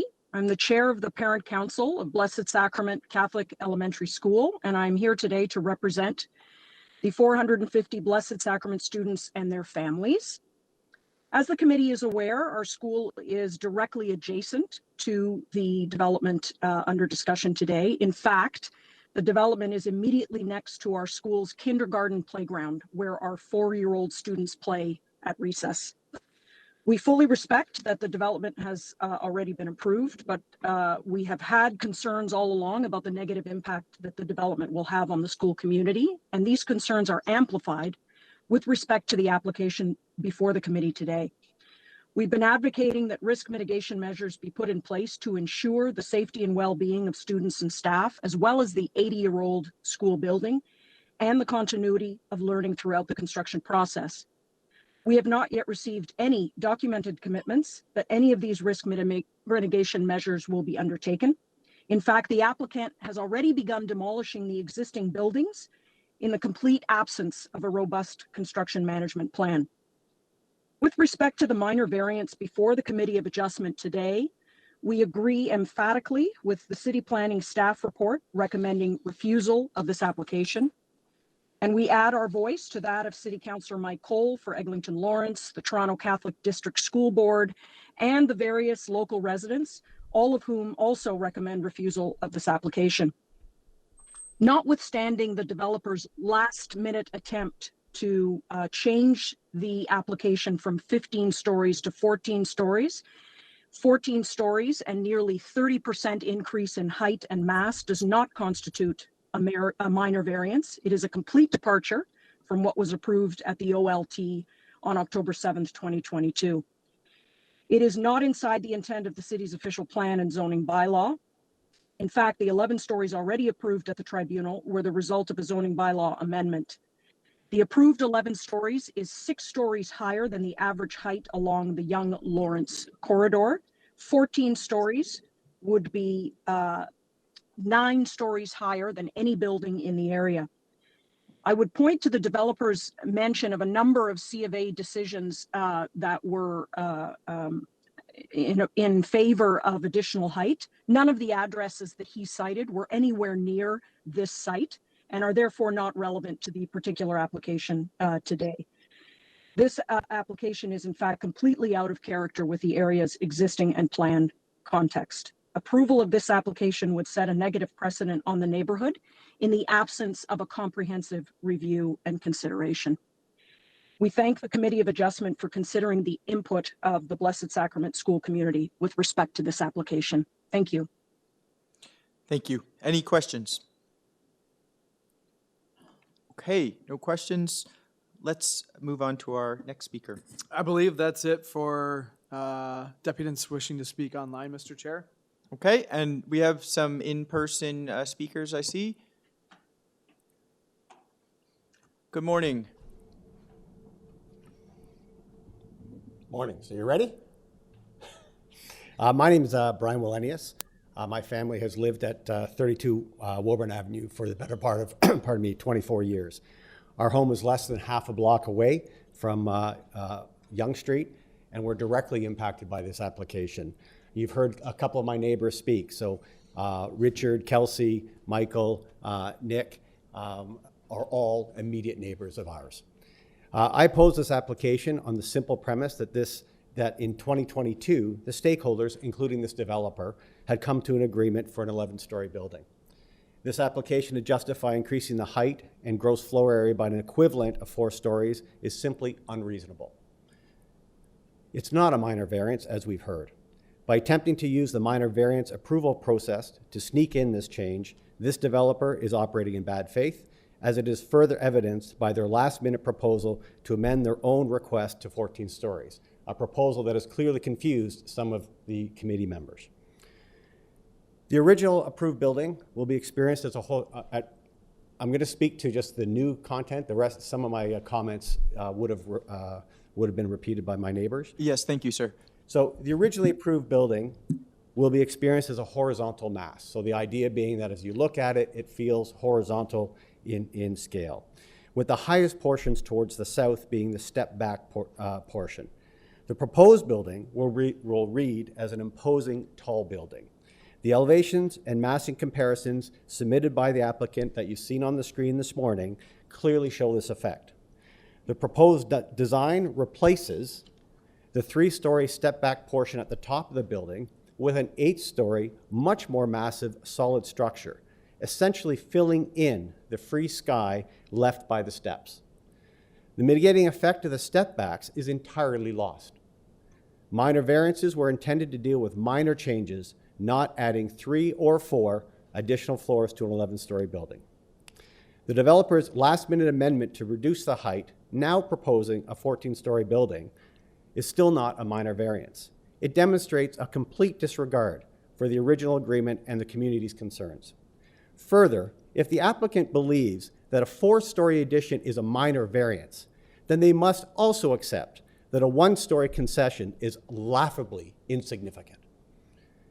The applicant is attempting to materially expand the agreed building through a series of minor variances.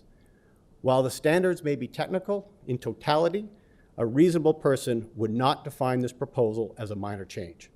It is a major change, and it must be refused on this basis. So, as we've heard, the application fails on all 4 of the Committee of Adjustment tests, and it fails them spectacularly. This application must be refused. In summary, my family and I cherish the Woburn neighborhood. We support the need for renewal and gentle densification. As evidence of our commitment to gentle densification, my family was one of the first to have built a legal laneway house in the neighborhood. We communicated our intent to our neighbors and built a building that fits the scale and character of the neighborhood itself. And we expect the same courtesy from this developer. The shadowing caused by the additional height, the additional traffic attributed to the 50% increase in residential units, and the precedent that this tall building will set for future developers are all detrimental to the enjoyment of my property. This is an unreasonable variance, and the application should be refused. Thank you. Thank you. Any questions? Okay, no questions. Can we please do we have any other speakers? Good morning, sir. Welcome. Your name and address when you get a moment. Good morning. My name is John Miles. I reside at 216 Lawrence Avenue West, Toronto. Welcome. Welcome. Good morning. I'm currently the chair and president of the Bedford Park Residents Organization, and I'm here today to express our strong opposition to the minor variance application concerning the development at 3180 to 3202 Yonge Street. This application originally sought an additional 4 additional stories to the already approved 11-story building, a decision resulting from the Ontario Land Tribunal settlement. BPRL fully supports the city staff report dated July 18th, which recommends refusing this application. The approved 11-story building with a height of 36.9 meters plus a 5-meter mechanical penthouse was the outcome of a carefully mediated settlement. Any further increase in height would have a significant and detrimental impact on our community. Our specific concerns aligns with those outlined in the city staff report. Despite amending the proposal, the applicant still plans to increase the building height from 11 to 14 stories. Referring to this proposal as a minor variance would be a gross understatement, as the proposed amendments remain unsubstantial. I'd also like to use this opportunity to share some concerns. I have the benefit of a director with BPRO, Naomi Faulkner. She cannot be here today, but did submit a letter to the Committee of Adjustment. Ms. Faulkner is a retired professional urban planner, was actively involved in the previous negotiations that led to the Ontario Land Tribunal settlement approving the applicant's rezoning application 2 years ago. One of the key issues raised during those negotiations, which only will be exacerbated by the proposed increase in units, is the significant increase in traffic from cars, delivery vehicles, and taxis servicing the building. All these vehicles rely on a lane behind the building which abuts directly the driveway for the Blessed Sacrament School, is located just a few feet away from the entrance to the Lawrence subway station, and is across from another lane that serves the public parking lot, a metro, and other stores. Currently, this area is highly congested with cars continually dropping off transit users and school children and parking while waiting to pick them up. Bedford Park frequently experiences congestion with school buses and pedestrians are constantly crossing both driveways to access the subway and Yonge Street. In conclusion, there is already substantial vehicle and pedestrian traffic, and further development will only compromise safety more. Ms. Faulkner urges the committee, as with BPRO, to refuse this application to increase the number of units.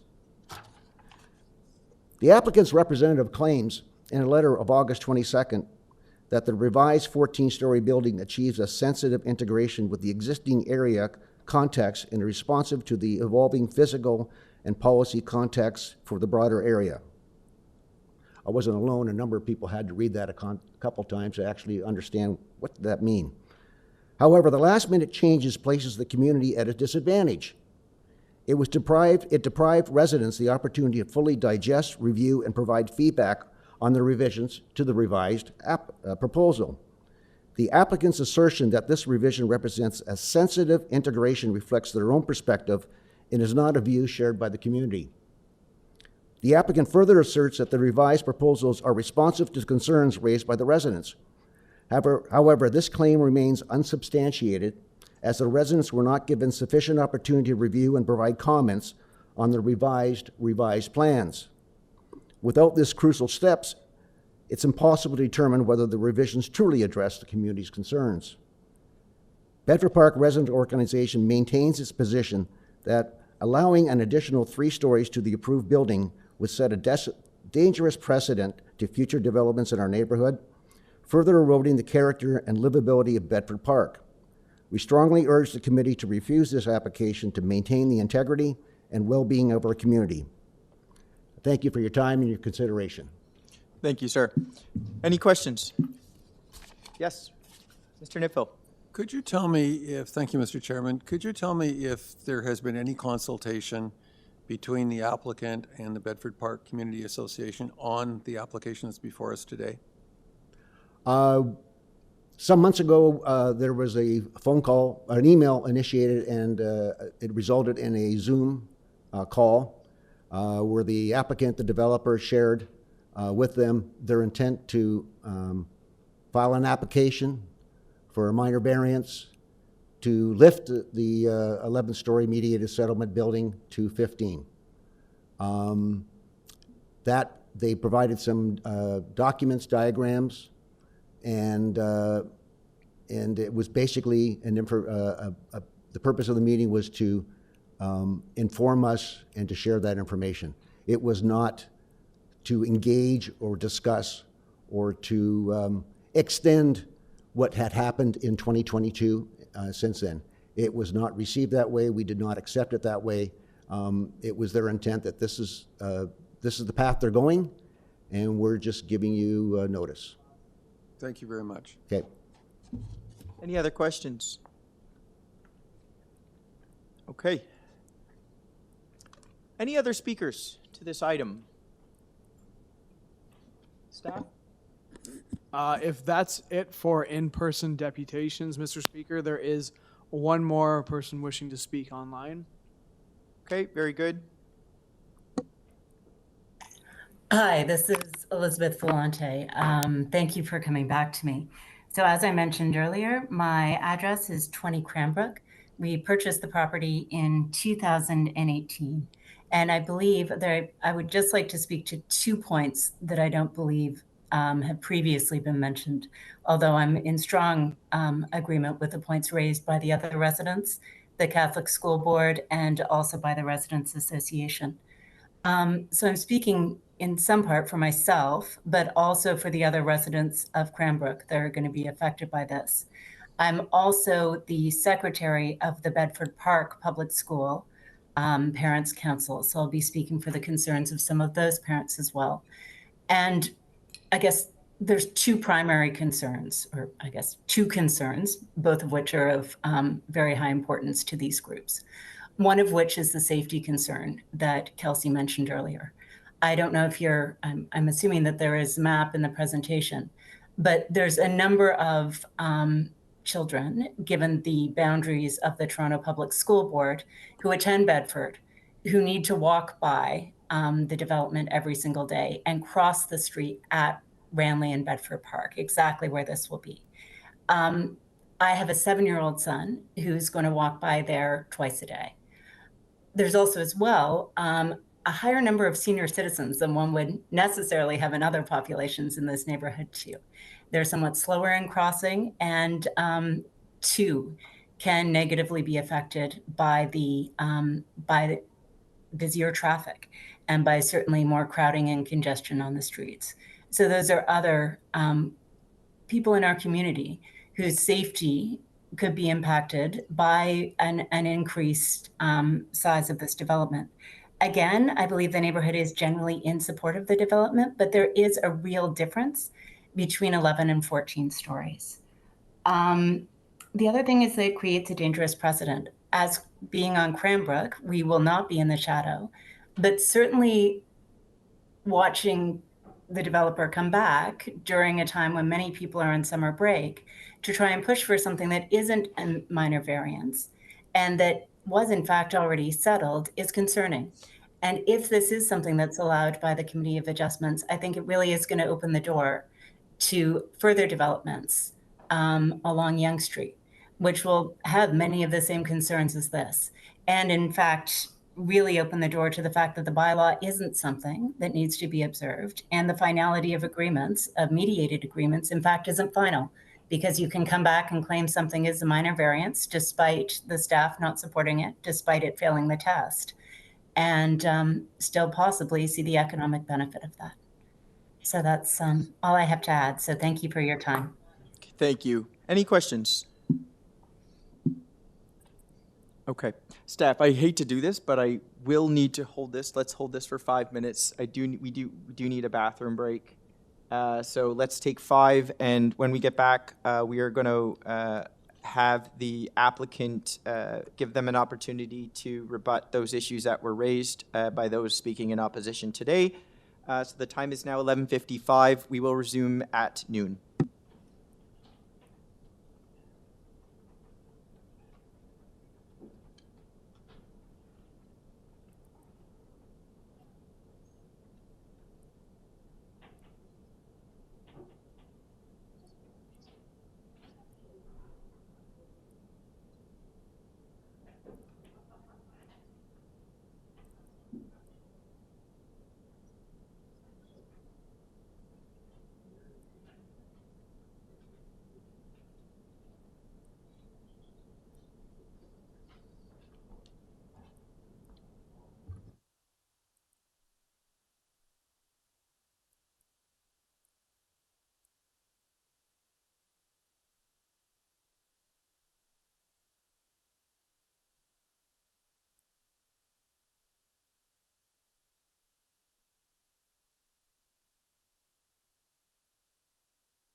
Okay, thank you, everybody. We are back. We are picking up item number 2, 3180 to 3203 Yonge Street. And we are just about to hear from the applicant a response in relation to those objections that were previously raised. Do we have our applicant with us? You do, Mr. Chair. Thank you very much for this opportunity. So I would ask if someone could put on the presentation material and turn to page 3 of that material.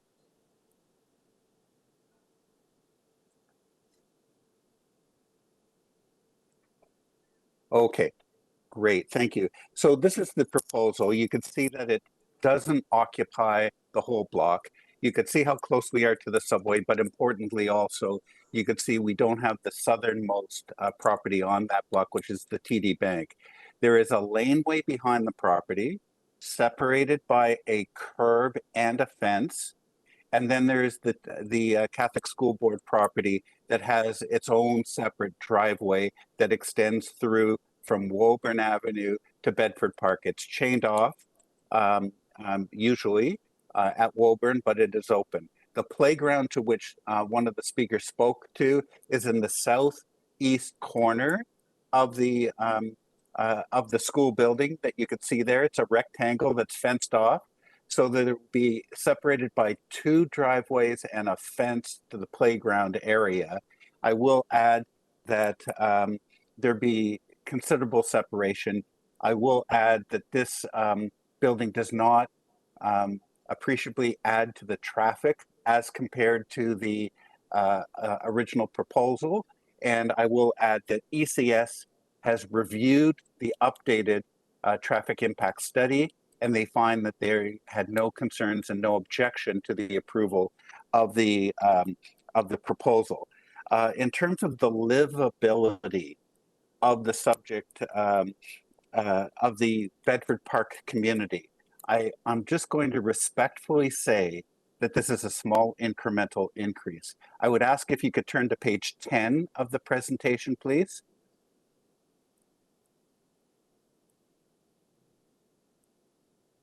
Okay, this is, and could you blow it up a little bit to the top left-hand corner? There we go. So what we have in terms of the shot, these are the shadows arising. That's great right there. You can see at the top of the page, at the top row is the existing approval in green, and in blue is the proposal at 15 stories. These don't reflect the 14-story proposal, the 3 meters less that is being now proposed. And you can see, in fact, these are just the shadows between 918 and 1118. And you can see the incremental difference. So a few points I'm going to raise on shadows is there are some additional shadows arising from the 14-story proposal. They move quickly through the landscape. Some of those properties will be affected by no more than 1 hour in the morning. And you could see there by 11 o'clock, most of those properties, the shadow is basically the same as it was with the existing proposal for that 2-hour period. And for the rest of the day, there is absolutely no influence. So for someone to say that the shadows are so impactful that they're going to destroy gardens in the area, I'm just going to respectfully say that's a little bit of an overstatement, I believe. In terms of the massing of the drawing, Mr. Brian Velanese, I'm going to mispronounce their names, talked about the step backs. And I'm going to say that the concept and the structure of the building remain the same. There is still step backs in the building as it moves from south to north. The retail, someone talked about the retail. I think it was Mr.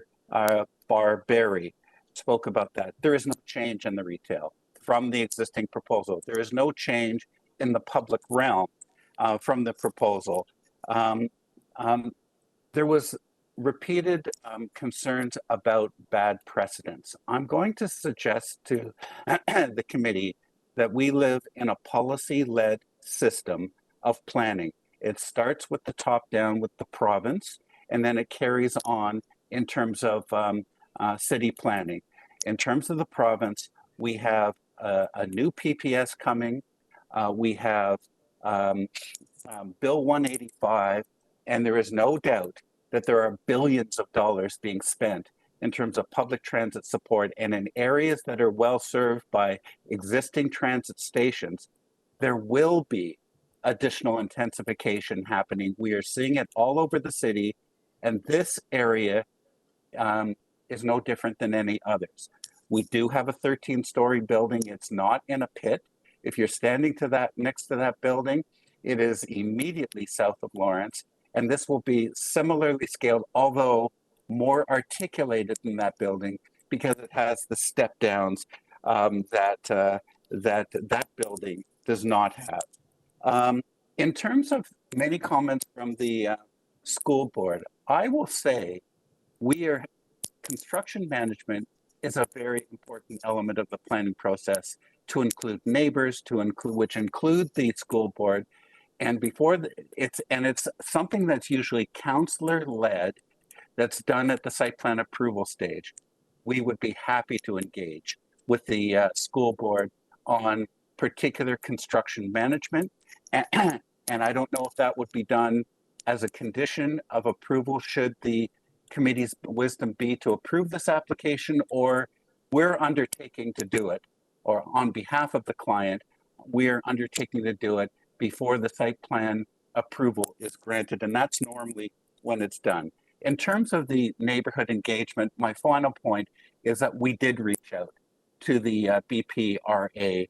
They made it very clear that they were unsupportive, and there weren't continued. There were a few emails that exchanged place, but we did make an attempt to engage. Thank you very much. Thank you. Any questions? I have one question. Do you know offhand, I apologize to put you on the spot, what is the floor area of the, in the section of the building that is being proposed for the increase in height, what is the floor plate area? It's 839 square meters, and we are reducing it by one floor, which reduces the GFA by 839 square meters. Okay, thank you. Any other questions? Okay, thank you, everybody. We've heard a lot on this item. At this time, I'm going to take the matter into committee. Through you, Mr. Chair, I'm ready to make a motion. If there are any discussion, any comments from any panel members, I'd like to hear. Otherwise, I'm ready. Yes, Mr. Chair. If I may make a couple of comments before Yes, my colleague makes. please, Mr. Kabut. Yeah. Maybe it is an opinion, but based on the proposal at this point, can you hear me? Yeah, the proposal, the proposed development as modified, as we have heard from the community, from the applicant's representative, and then a school board, does not seem to me to meet the requirement. There are so many points that were raised and then which have not been addressed to my satisfaction. I wish when my friend is making the proposal that they take into account that it doesn't seem to have been enough or adequate neighborhood engagement in this process. These people don't have and will not have an opportunity to appeal any decision that this panel makes. So we need to be very cognizant of that fact in why we are making the decision in this case. And from most of the perspective, the intent of the bylaw doesn't seem to have been complied with here. So I'll wait to hear from my colleague, but I think it doesn't seem to me that this proposed development as modified meet the criteria. Okay, thank you. If I may, because we have heard a lot on this file, and I understand that the decision we're going to make today is, will be impactful regardless. For me, this is a question of, whether this building is operating, being designed as a mid-rise or as a tall building. And I go back to the mid-rise guidelines, and I know there's been some amendments and updates to them, but I think the kind of core principle of it is kind of reflective of the right-of-way as a starting point. And I'm just going to, refer over to the staff report from community planning, which I think was helpful in kind of identifying what, defines a mid-rise versus a tall building. Mid-rise, typically, ideally, we're looking at 7 stories, and we've seen some applications push that above and beyond. But in this case, we're looking at almost double.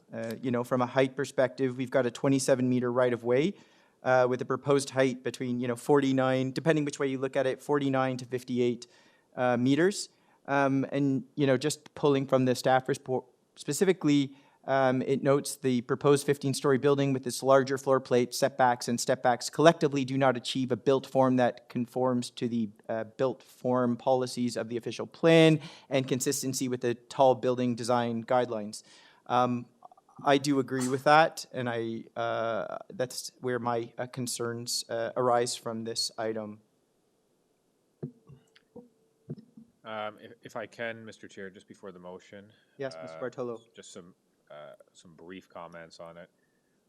While I'm sympathetic to what the local community is saying, the sheer proximity of this site to like major public transportation, the fact that it's on one of our major nodes and roads, if we're not going to increase density anywhere in the city, like this is one of the, I would say, ideal locations to increase density, increase height, and the number of units in GFA if it's going to happen anywhere in the city, to maximize our existing infrastructure and to provide, developments that are less bound by cars and traffic and transportation issues. So I'm sympathetic to what the community is saying, and I understand all that. And I'll just add those brief comments before my colleague makes his motion here. Okay, thank you, Mr. Bartolo. Yes, Mr. Nipfel. Thank you, Mr. Chairman. I have to say that I found the planning report extremely helpful in this application. I don't disagree with the position that the planning department has taken about how this particular proposal doesn't respond to the intent and purpose of the bylaw, the official plan. I agree with that as well. The other thing that stuck in my mind through all of the comments was one of the gentlemen, I think it was near the end, said, if you look at the original proposal, the one that has been approved, it's horizontal, and it looks like a relatively low horizontal building. If you look at the new building, it's a high-rise. And I think that's true, and I think that's very telling. I do think that the implications of the increase are substantial on the neighborhood residents, and I'm concerned that it was a mediated settlement involving a large area of the community, and that with variance, it's a smaller area of the community that's involved. I'm unable to support this application for a variety of reasons, but particularly the fact that I don't believe this is minor, and I don't believe that it's consistent with the official plan. Thank you, Mr. Nipfel. Mr. Fazeli? Yes, thank you. Thank you through you, Mr. Chair. Thanks to the colleagues for the comments. So I wanted to start by addressing the applicant, explaining that the committee looks at the application at the facts and evidences before us as of now. So one part of it is if the applicant could convince us if the application satisfies the 4 test. That's one way of doing it, as long as it follows and maintains the official plan, zoning bylaws, appropriate development, and being minor.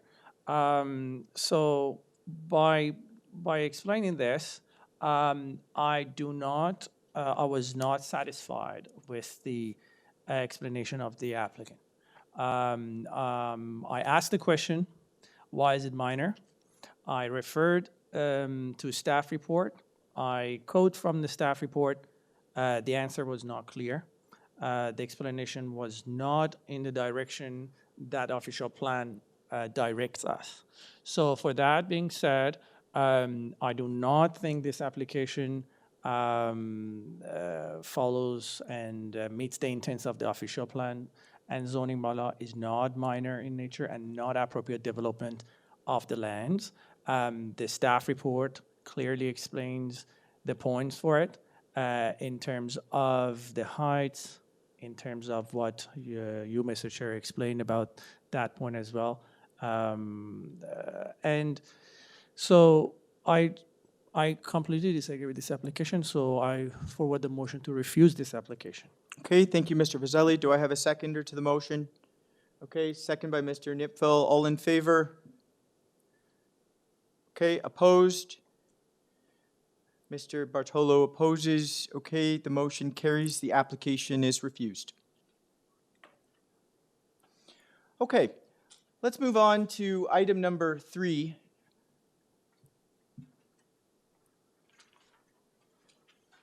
"27 Country Lane. The purpose of the application is a proposal to construct a new detached dwelling. We've got variances for lot coverage, building height, east yard setback, and west yard setback. On file, I have material from the applicant, a report from community planning, and a memo from urban forestry. Do we have the applicant with us? Good morning, Mr. To my headphones. You hear me okay? Yes, we can hear you.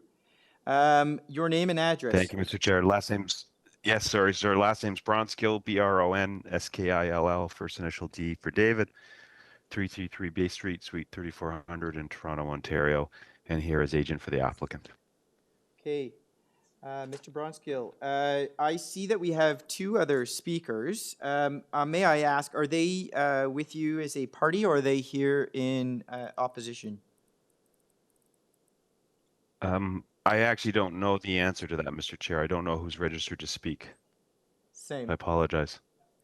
Okay. Let's just take a moment. Toby Almasor and Glenn Douglas. Ms. Almasar would be with the architects, so it would be with me, sir.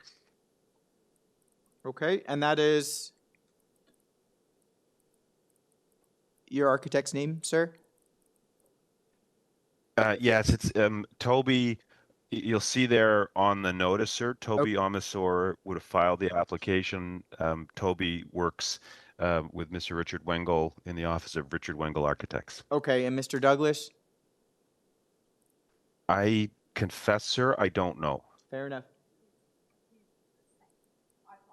Okay, very good. It appears we do not have anyone to speak in opposition today. I do notice that we have a report from community planning. I am going to ask for a brief presentation from you, sir.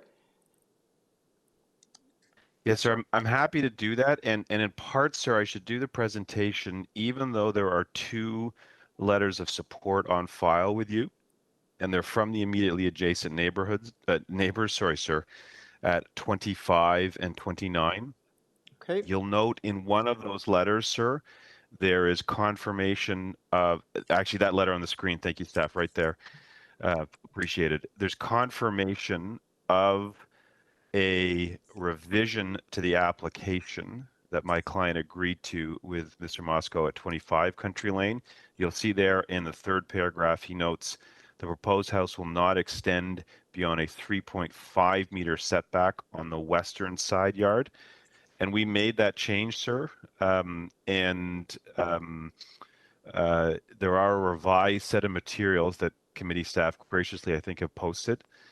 And so I do have to ask, sir, that variance 4, which is the proposed west side yard setback at 2.28 meters, it should now be 3.5 meters. So Okay. we did. We've increased the west side yard setback.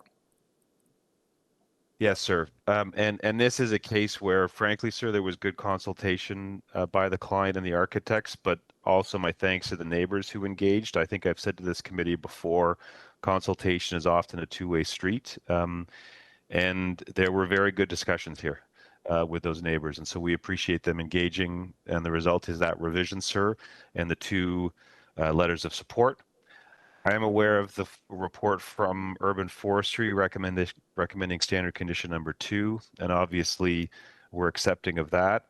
I did review the planning report, sir. I think I'm just going to say about the report, sir, 2 things. One, it's a very numbers-based report, and I'm going to walk through the coverage for you in a minute with our presentation materials to explain that to you.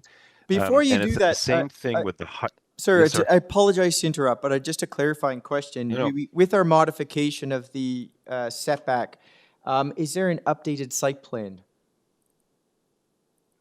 There is on file, sir, yes. Okay, we do have. Staff, thank you for pausing the clock. Can we just get the updated site plan on the screen for us, just so we can see that modification? And again, I do apologize for interrupting. Just for clarification's sake, if you can just point out where that modified variance shows up on our site plan. Is there any, sorry to impose on staff, is there any chance you have the colored one there, which is a little easier to read? Or is it just in black and white? I have a colored one, but if not, sir, you can see on that plan, down is north. So right is west and left is east, just to make your life confusing. The 3.5, it's technically a variance where the building depth is greater than 19 meters. That's where the variance kicks in, and it was originally at 2.28, and there is a dashed line on the plan that shows that. And so what's been done is it's all been pulled back on that west side. So not just the portion beyond 19 meters, everything is at 3.5 meters down that side at the specific request of that neighbor, and it's keeping a nice separation distance between. The east side remains at 3 meters as per the requested variance. I am looking at the colored site plan in your supporting material. Yes. However, it does appear that site plan does not reflect the most recent revision. So I think that's There are, important. if I can interrupt you, sir, sorry. Yes, of course. There are 2 packages. So there is this, and there is one that was submitted before, and there's one that's dated August 29th, although it was filed, I think, yesterday. And that may be the one that's now on the screen that picks up the fact that it's 3.5 all the way down. Okay. Staff, if you don't mind just zooming in to the site plan, just so we can get a better visual.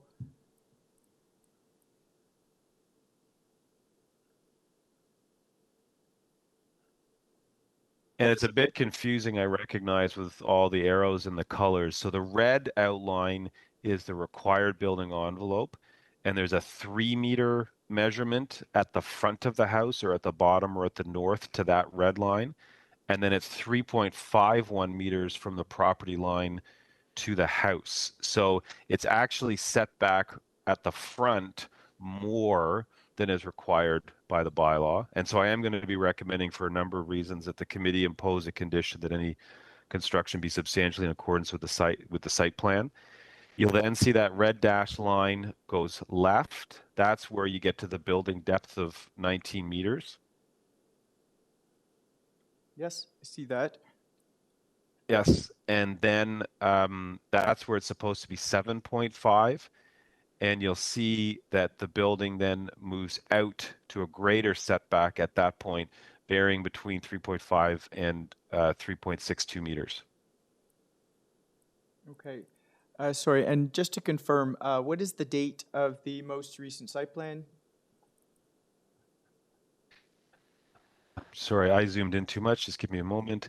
On the bottom of mine, it says August 29, 2024. Okay, And great. yes, and staff have confirmed on screen. Yes, very good. I just want to make sure that I have the correct site plan in front of me. Okay. No, thank you, sir. My It's apologies important, for that especially interruption. because of the negotiations with the neighbor. Of course, of course. Okay. Nope, not at all, sir.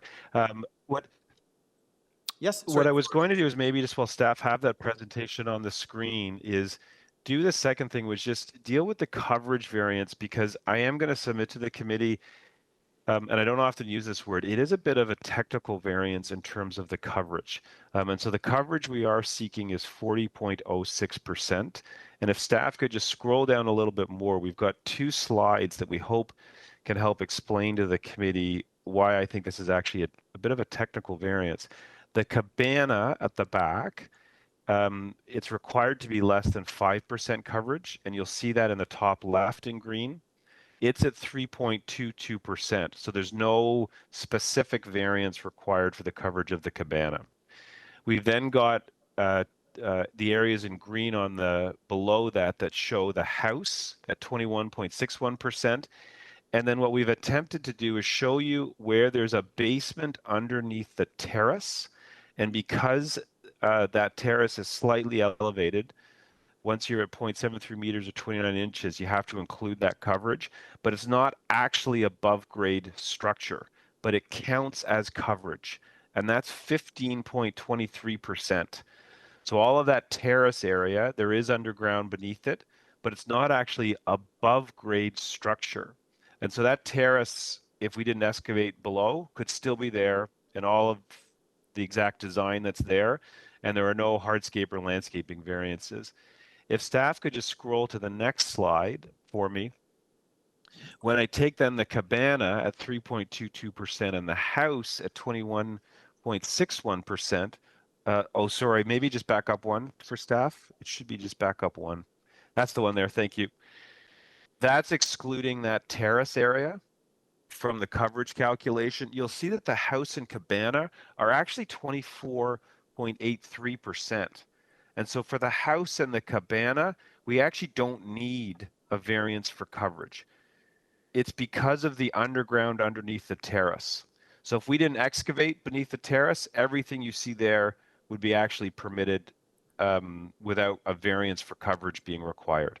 And so that's why I actually say it's a technical variance, but why I think it's also important, the condition that I recommended to you earlier, that construction be substantially in accordance with the site plan so that we don't increase the above ground coverage of the structures on the lot.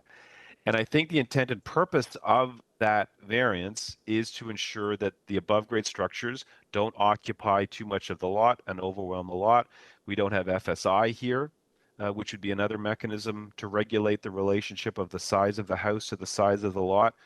Coverage is another way, as you know, that it's done in different zones. That's what's done here. And the house itself, even when combined with the cabana, we don't think overwhelms the lot. So that's why I'm going to suggest to you it's a bit of a technical variance.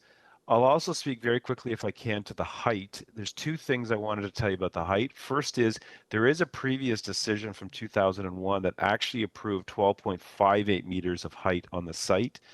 We're actually seeking a little bit less here, 12.22 meters. The 9.5 meters that is on the site, so there's a general height permission of 11.5 meters in the area.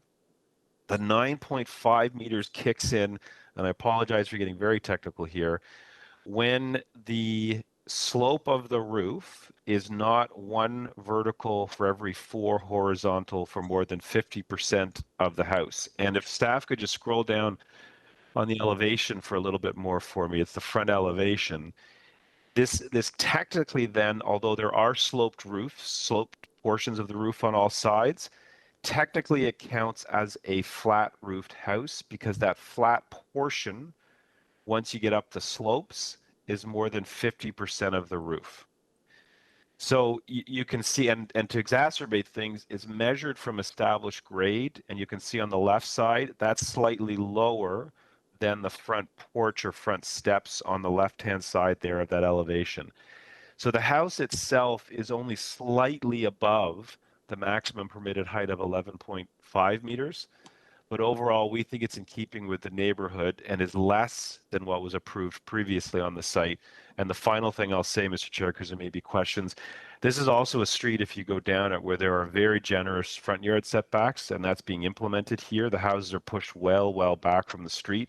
And I think it's therefore a case that these height variances, because the houses are pushed well back from the street, there's less of a perception of increased height than if they were at the front yard setback or at the sidewalk, where you might feel more overwhelmed by a height variance. Okay. So those an explanation, Mr. Chair. I'm happy to answer any questions. Okay, thank you.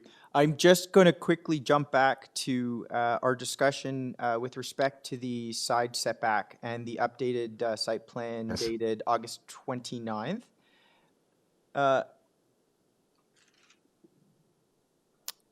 Yeah, so we have a reduction or an increase, I should say, to the side yard setback. So it looks like on that site plan, there still is a bump out, which I believe is for waste storage, with a setback shown on the site plan of 2.28 meters. Is that affected by the modified variance? Sorry, sir, where are you seeing the bump out? I'm just looking at mine. Sure. On the site plan, August 29th, 2024, what looks like there's a slight bump out on the right side of the building, as seen on the drawing, with a red circle around it, 2.28 meters or 7 feet 6 inches.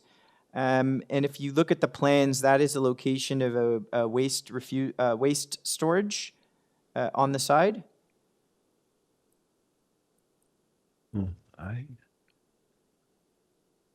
Can staff? I can we apologize, just- sir. I'm having No, I difficulty want to make sure finding I that. understand correctly, because I could be mistaken. Staff, can we just zoom in to the site plan a little bit? There we go. Okay, that is different from what I have in front of me. It looks like that has been removed. Can we just identify what the date is on this site plan? Just confirm. Okay, so I'm looking at a site plan dated the same day, but appears to be slightly different. Yeah, sir. I'm looking at this one, and that is removed, and that was partly to have that clear gap at the request of the neighbor. Okay. I will, in the interim, I will try to locate the correct site plan, because I do have another site plan in my package that does show that bump out still, dated August 29th, 2024. Okay, sir. In the meantime, any questions from, yes, Mr. Nitfeld? Thank you, Mr. Chairman. Mr. Bronskill, you appreciate that variance number 1, if it were approved, will be subject to great misunderstanding because people will see the 40% and assume that it's all above grade. We have another application somewhere in this agenda where the planning department has specifically referenced dimensions or coverage or both as being only above grade. If we were to put in variance number 1 that the above grade coverage was a certain percent and the below grade coverage could go to 40.06%, would you do you have an opinion on that? And secondly, if we did do that, do you have a number for the coverage that would be detailed for above grade?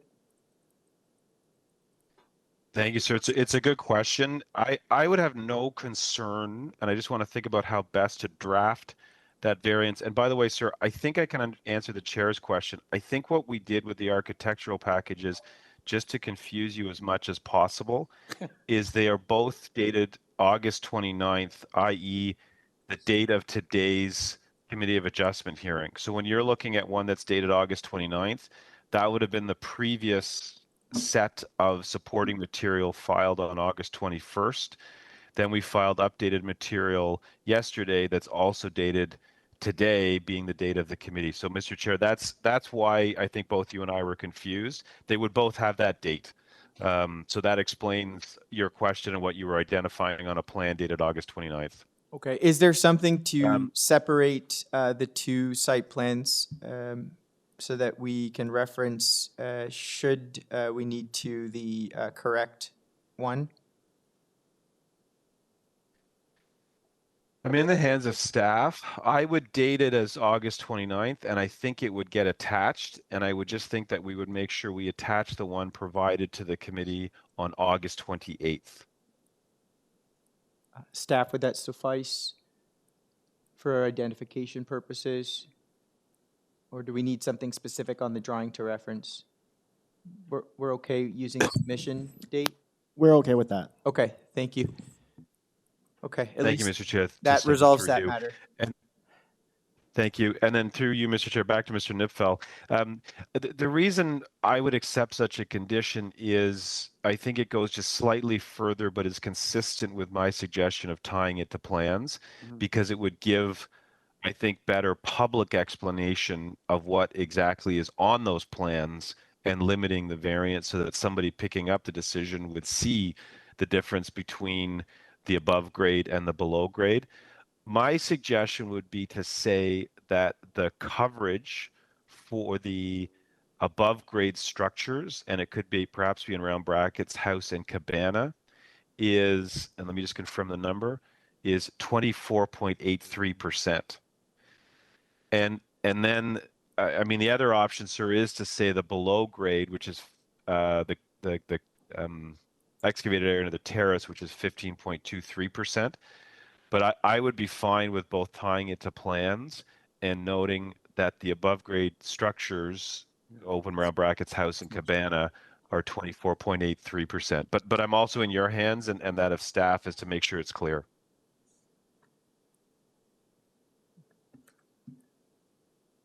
Does that answer your question? It does. It seems to me that if we were to go with the above grade coverage and tying it to the plan, then it's clear. I was concerned that if you only looked at the words, this is very misleading, and the applicant has gone to some lengths to explain why in fact it's not as large a variation as one might accept. So yeah, I think that's a reasonable proposal as long as the staff can work with that. Okay, very good. Any other questions? Yes, Vazzelli, please. through you, Mr. Chair. I just want the applicant, if you don't mind, you revised the variances, right? Could you just repeat those revision again? I couldn't catch those. I apologize. You cut out there just for a moment. I don't know if you did for everybody else or it was just me. Perhaps I can interject. So my understanding, and correct me if I'm wrong, we have one modification to variance number 4, which is an increase to the side yard setback of 3.5 meters. And that's the west side yard setback. Confirmed. Confirmed. Okay. Okay, good. Thank you. So variance number 4 changed to 3.5. And I'd like to know if you have any examples within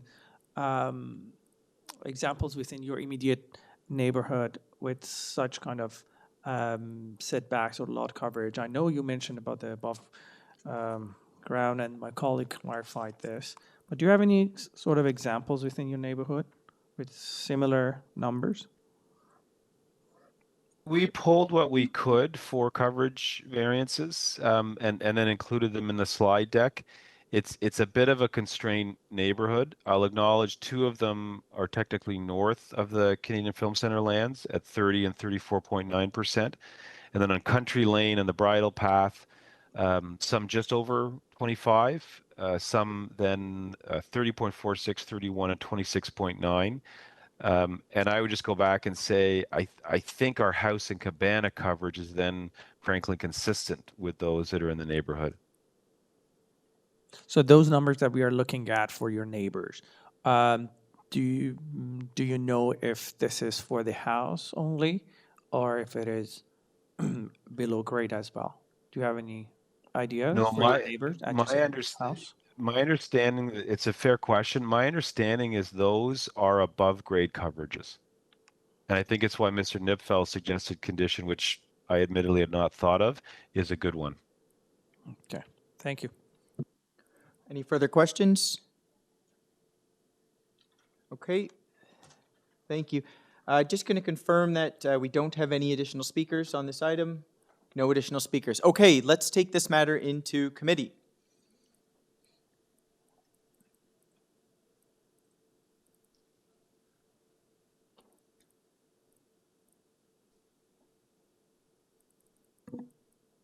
Yes, Mr. Nipfel. Thank you, Mr. Chairman. I was originally persuaded by the Planning Department report, but it sounds as though there have been a number of revisions made and some clarifications made, particularly with variance, the side yard variance and clarification of variance number 1.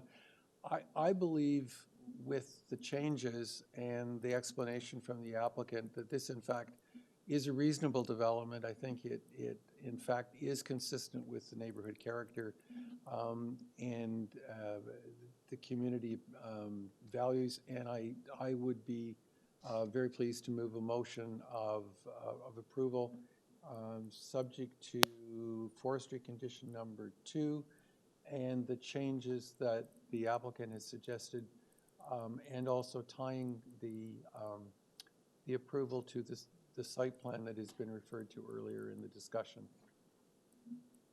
I might add, just because we're dealing with a height variance, and I support the height variance, but mainly because of the sort of sensitivity to the angular planes and the slight setback, the way that it's treated. Sidewall plans. If we can tie to the elevation drawings as well. I would agree. Substantially in accordance with all 4 elevations and the updated site plan, most recent site plan that was submitted to us. Okay, do I have a seconder? Okay, Mr. Bartolo seconds that. All in favor? Opposed? 1 opposed, Mr. Vizzelli. The motion carries. The application as modified is approved. Thank you, Mr. Chair, and I apologize for coughing while you were in committee. No problem. I didn't realize I wasn't muted. Okay, let's move on to item number 4. 592 Castlefield Avenue. The purpose of the application is to construct a new dwelling. We've got variances before us for front yard setback, building length, building depth, FSI, building height, side main wall height, main pedestrian entrance height, front porch area, front yard soft landscaping, and rear terrace area. On file, I have material from the applicant and a staff report from community planning. We have the agent with us. Yes. Mr. Rose.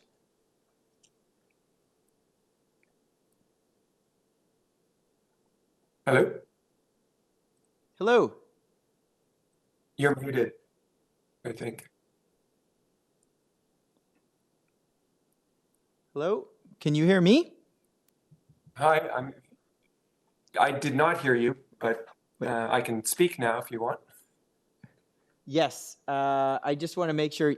Can you hear me? Now I can hear you. Yes. Wonderful. Welcome, Mr. Rose. If you can give us your address for the record. Sure. It's Lauren Rose. I'm at 388 Spadina Road. Okay, thank you. Before we get started, I have reviewed the file, and I'm going to ask my colleagues whether, actually, before I get to that, I did note that community planning is asking for a modified building height. Are there any changes to the application?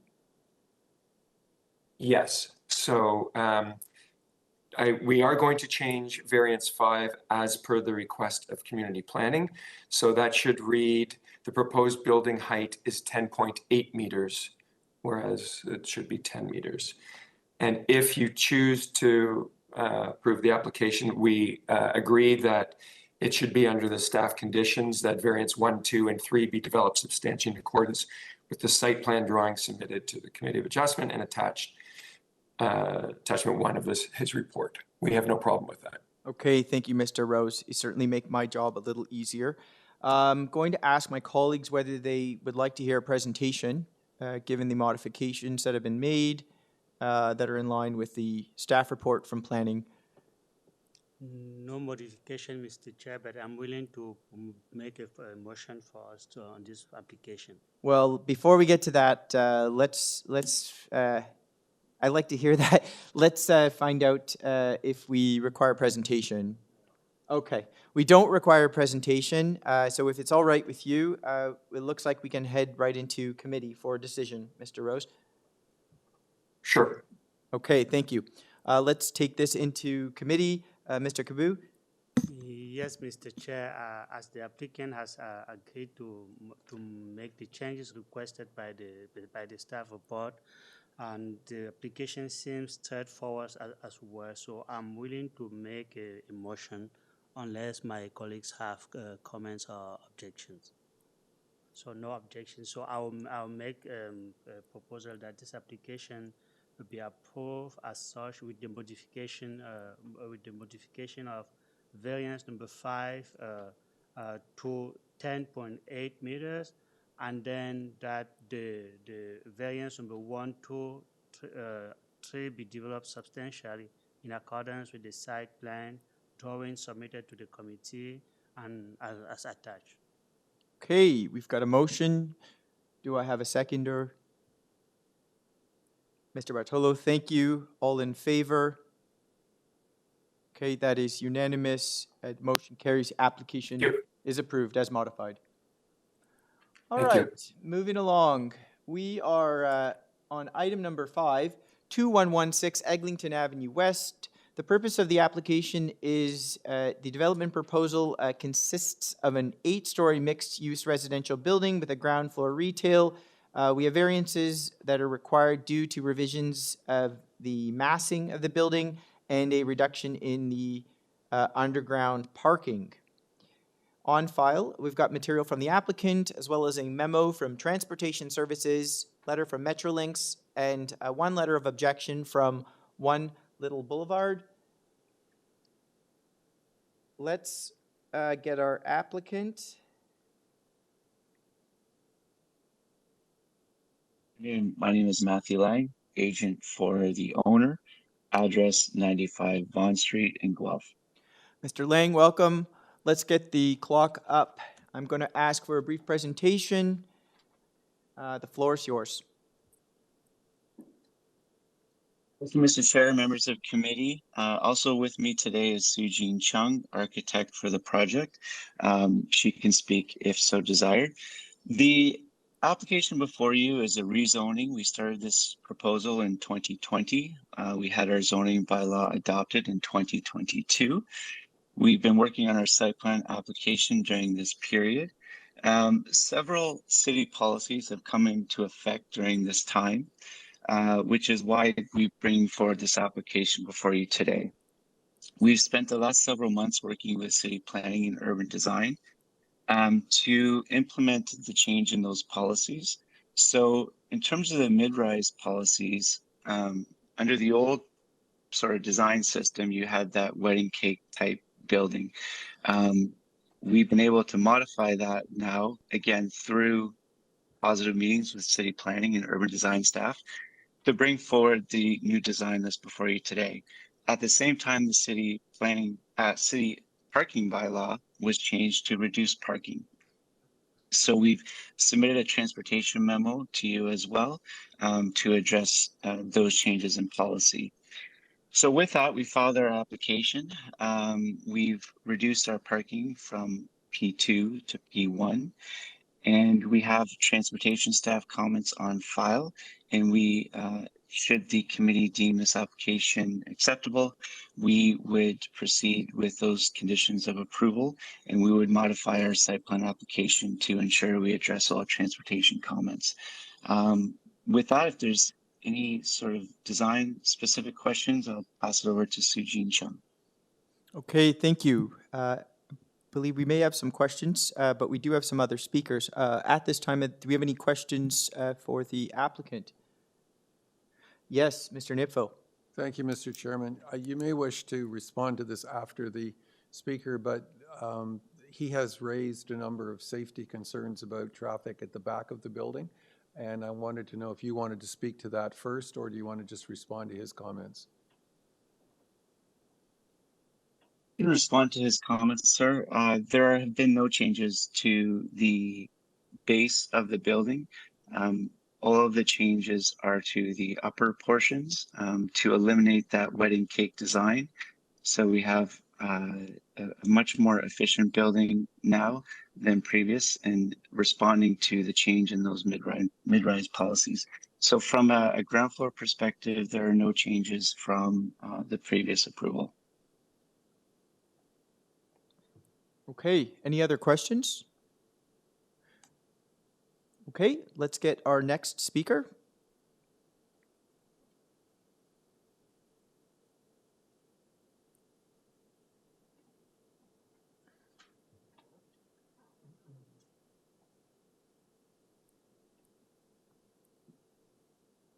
Oh, hi. Sorry, my name is Sujin Chung. I'm the architect from Studio JCI. As Matthew had mentioned, I'm the architect, and perhaps I can speak a little bit to the letter from the neighbor at 1 Little Boulevard. With respect to traffic, because we're reducing the parking count. I'm just going to interrupt. I do want to provide an opportunity for you to respond, but I think we're getting a little bit ahead of ourselves. Is there anyone else here to speak in opposition? Okay. So that said, we haven't used the full 5 minutes from the first presentation, so I will, let's go back, and I will, let's go back to answer Mr. Nipfel's question. I apologize for interruption, but we did need that point of clarification. Sure, I believe there's about 2 minutes left on the clock before, so if you want to reset it to 2 minutes, I'm fine with that. Of course. In response to this letter, the request that we are asking for is a reduction in parking, which also means a reduction in vehicular traffic in the area. We are going from 44 parking spaces to 11. And so that should reduce. With respect to traffic safety coming in and out from the underground, we are well within the rear yard setback requirements that the zoning requires.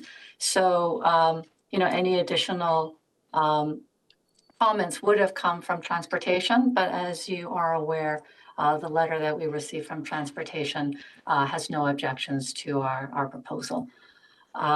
With respect to the built form, I just want to add a little bit more clarification to Matthew's presentation. As you are aware, the mid-rise design guidelines rear transition is something that has been reviewed, and the proposal that is before you is in keeping with the revised rear transition mid-rise design guidelines, which basically allows for a 6-story vertical at the rear yard setback, followed by a 2.5 meter step back for level 7 to 9. And that is what the proposal before the committee is proposing. I don't mean to put you on the spot, but I was going to ask, the cover letter that was submitted is a little bit kind of broad and limiting in its scope. Is there a specific policy that you can reference with respect to those changes that impact let's call it the transition to the neighborhood area or neighborhood lands directly adjacent? Yes, so back in June 1st, 2023, the Planning and Housing Committee did adopt recommendations to consult on the mid-rise buildings rear transition performance review and draft update. So it is, I'm not aware if it's actually been formalized. I believe it is still in draft form, but my understanding is that that is a form that is becoming much more accepted. There are several reasons, from everything from energy efficiency, constructability, really the impact of shadowing was considered minor and moderate. And so that was the draft guideline that we were referencing. Okay, and specifically, you had brought up, did you say 2.5 meters or 25 meters? I think you might have been referencing a It's a 25-meter height. 2.5 meter, Yep. 2.5 meter setback at the 7th story. Okay. Can we just pull up the side elevation, and could you just show us how that works with respect to the built form and those setbacks? Just point out that for us. Sure. If you go to the architectural drawings, you can either go to probably the section, so on page 19 of this, the last file. So you can see here, oh, sorry, yeah. So we've got 6 stories at the rear. That is up to the 7.5 meter rear yard setback. That is what the mid-rise rear transition revisions call out for. And then level 7 and 9 are 7 and 8 are further step back 2.5 meters. So this falls within the building envelope massing that is currently under review by city planning. Okay, fair enough. And I thank you for still showing where those angular planes fall on the drawing for reference. That it is. I should comment, I apologize, is that angular plane is under zoning bylaw 569, but as per the approved site-specific zoning, it is now a height map, so it actually would be a stepped based on what the previous sort of wedding cake version would have shown. Very good. Okay. Any further questions? Yes, Mr. through you, Vaselli? Mr. Chair. Is it possible for the applicant just elaborate a bit more about the variance number 4? I know that the transportation does not have any objection. I just want to hear your rationale and explanation and reasoning. I know there were scales explained on the transportation services. Could you give some information? Sure, I apologize. So you did cut out a little bit. I don't know if that was just on my end. Sure. So I repeat, for variance number 4, the 44 residential parking spaces, usually when I know that the transportation services did not make any comment for that, I'd just like to hear from the applicant about variance number 4. Of course. So, you know, as it was explained at the beginning of the presentation, this project started in early 2020. We received the amended zoning bylaw in 2022. In February of 2022, there was a new regulation that changed the zoning bylaw. So the current zoning bylaw in effect now, which is in force, requires 0 residential parking spaces and only a requirement for 7 visitor parking spaces. So if we were to pretend this application did not exist and do it today, then our parking proposal of 11 would be above and beyond the minimum zoning requirements. So really the goal of this application is really to modernize it. You know, as it has been identified, there's been a lot of policy changes and zoning changes that have occurred over the past few years. And so the purpose of this application before you is to bring it, modernize it to some of the current standards that are currently acceptable. Does that answer your question? Thank you. Okay. Yes, Mr. Nipville. Thank you, Mr. Chairman. I'm not clear now. So variance number 4, should it say the bylaw requires, doesn't have a minimum parking space? Is that not what the bylaw now says? The current bylaw, if you were to Google toronto.ca/zoning, and if you were to look into a general area of a CR zone, there would be different parking zones. And this area would be considered a parking zone B. Parking zone B removes the minimum requirement for residential parking. It now only stipulates a maximum requirement for residential parking. However, because this zoning bylaw was amended in 2022, what you currently read as current zoning bylaw is the 44 residential parking space requirement. So this is really, something that's straddled between a former zoning bylaw, we got a zoning bylaw amendment, and then a new zoning bylaw came into force and effect in all of City of Toronto. So this is, this was a sort of a bylaw provision that straddled in between the two of those. Thank you for clarifying. I was just questioning whether you needed variance number 4. Oh, because the zoning, if there is a you've site-specific explained it. bylaw. Yeah, thanks. Yeah. Okay, any further questions? Okay. All right, seeing as we don't have any further questions, let's take this matter into committee.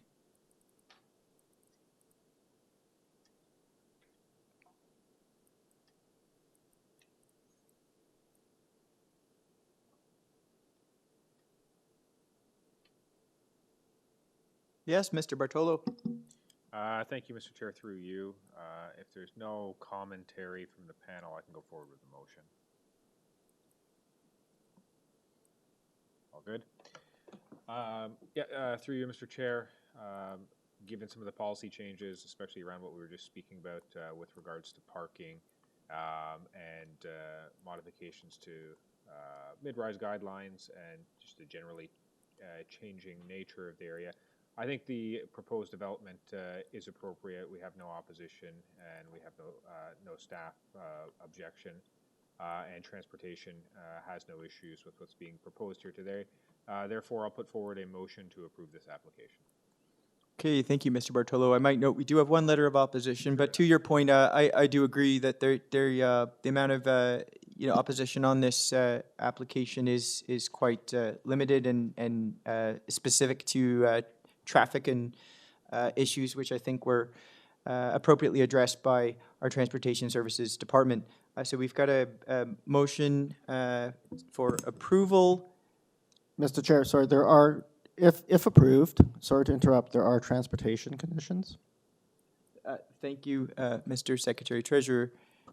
Did you want us to put it up for you?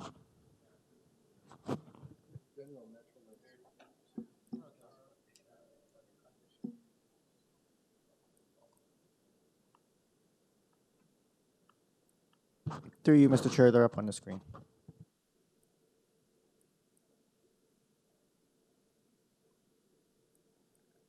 Yeah, through you, Mr. Chair, these are just labels and modifications to the drawings. I have no issues making these part of the a requirement as part of my motion. And the Metrolinx, we just maybe address that, whether or not we want to include any other comments. If so, you should give the applicant an opportunity to read the conditions. Yes, actually, I'm going to...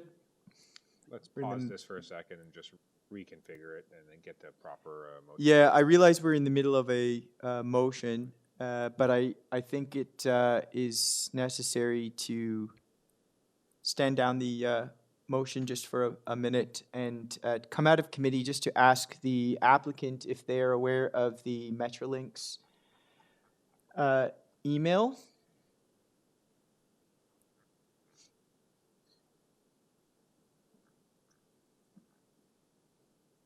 Yes, we are aware of the Metrolinx email. We did receive that letter. It is a typical conditional approval that we've also seen during the course of the site plan application process. So we have no issues or concerns with this. Okay, thank you for that clarification. Let's go back into committee.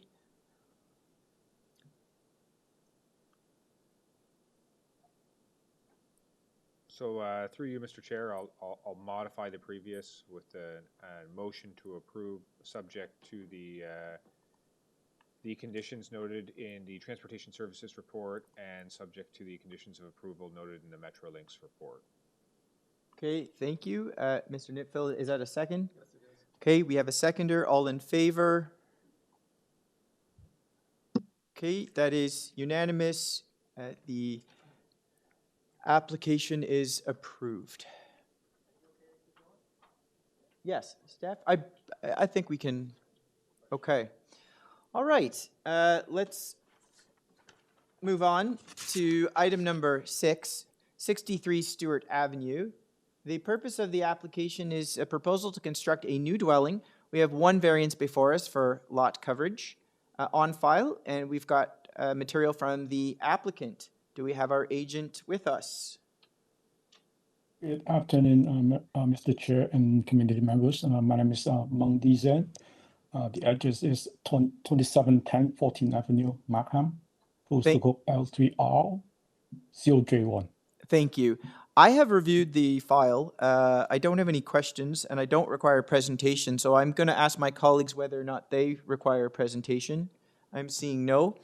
If there's anything you'd like to add at this time, it is your time. However, it looks like we are able to move into committee for a quick decision for you. I don't have any comments or anything else to add on this. Thank you. Okay, thank you. All right, let's move into committee. Yes, Mr. Nipfel. Thank you, Mr. Chairman. I'd like to move approval of the application. Is extremely minor. What is proposed is consistent with the built fabric in the area, and I don't see any downside on the application. Okay, we have a motion for approval without condition. Second by Mr. Fazeli. All in favor? Okay, that is unanimous. Application Thank you very much, Mr. is Chair. approved. Okay, number 8. We have dealt with, that item is, oh, thank you. I'm getting a little too far ahead. Number 7, thank you. 111 McGillivray Avenue.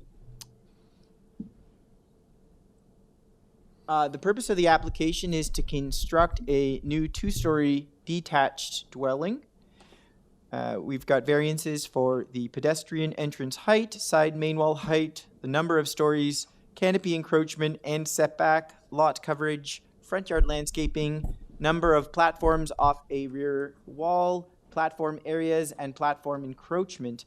On file, I have material from the applicant and a memo from Urban Forestry. And we have our agent in person. Welcome back. Thank you very much. Good afternoon, Mr. Chair. Good afternoon, committee members and committee staff. My name is Arjang Behesh from Homeland at 49 Wycliffe Crescent. Thank you.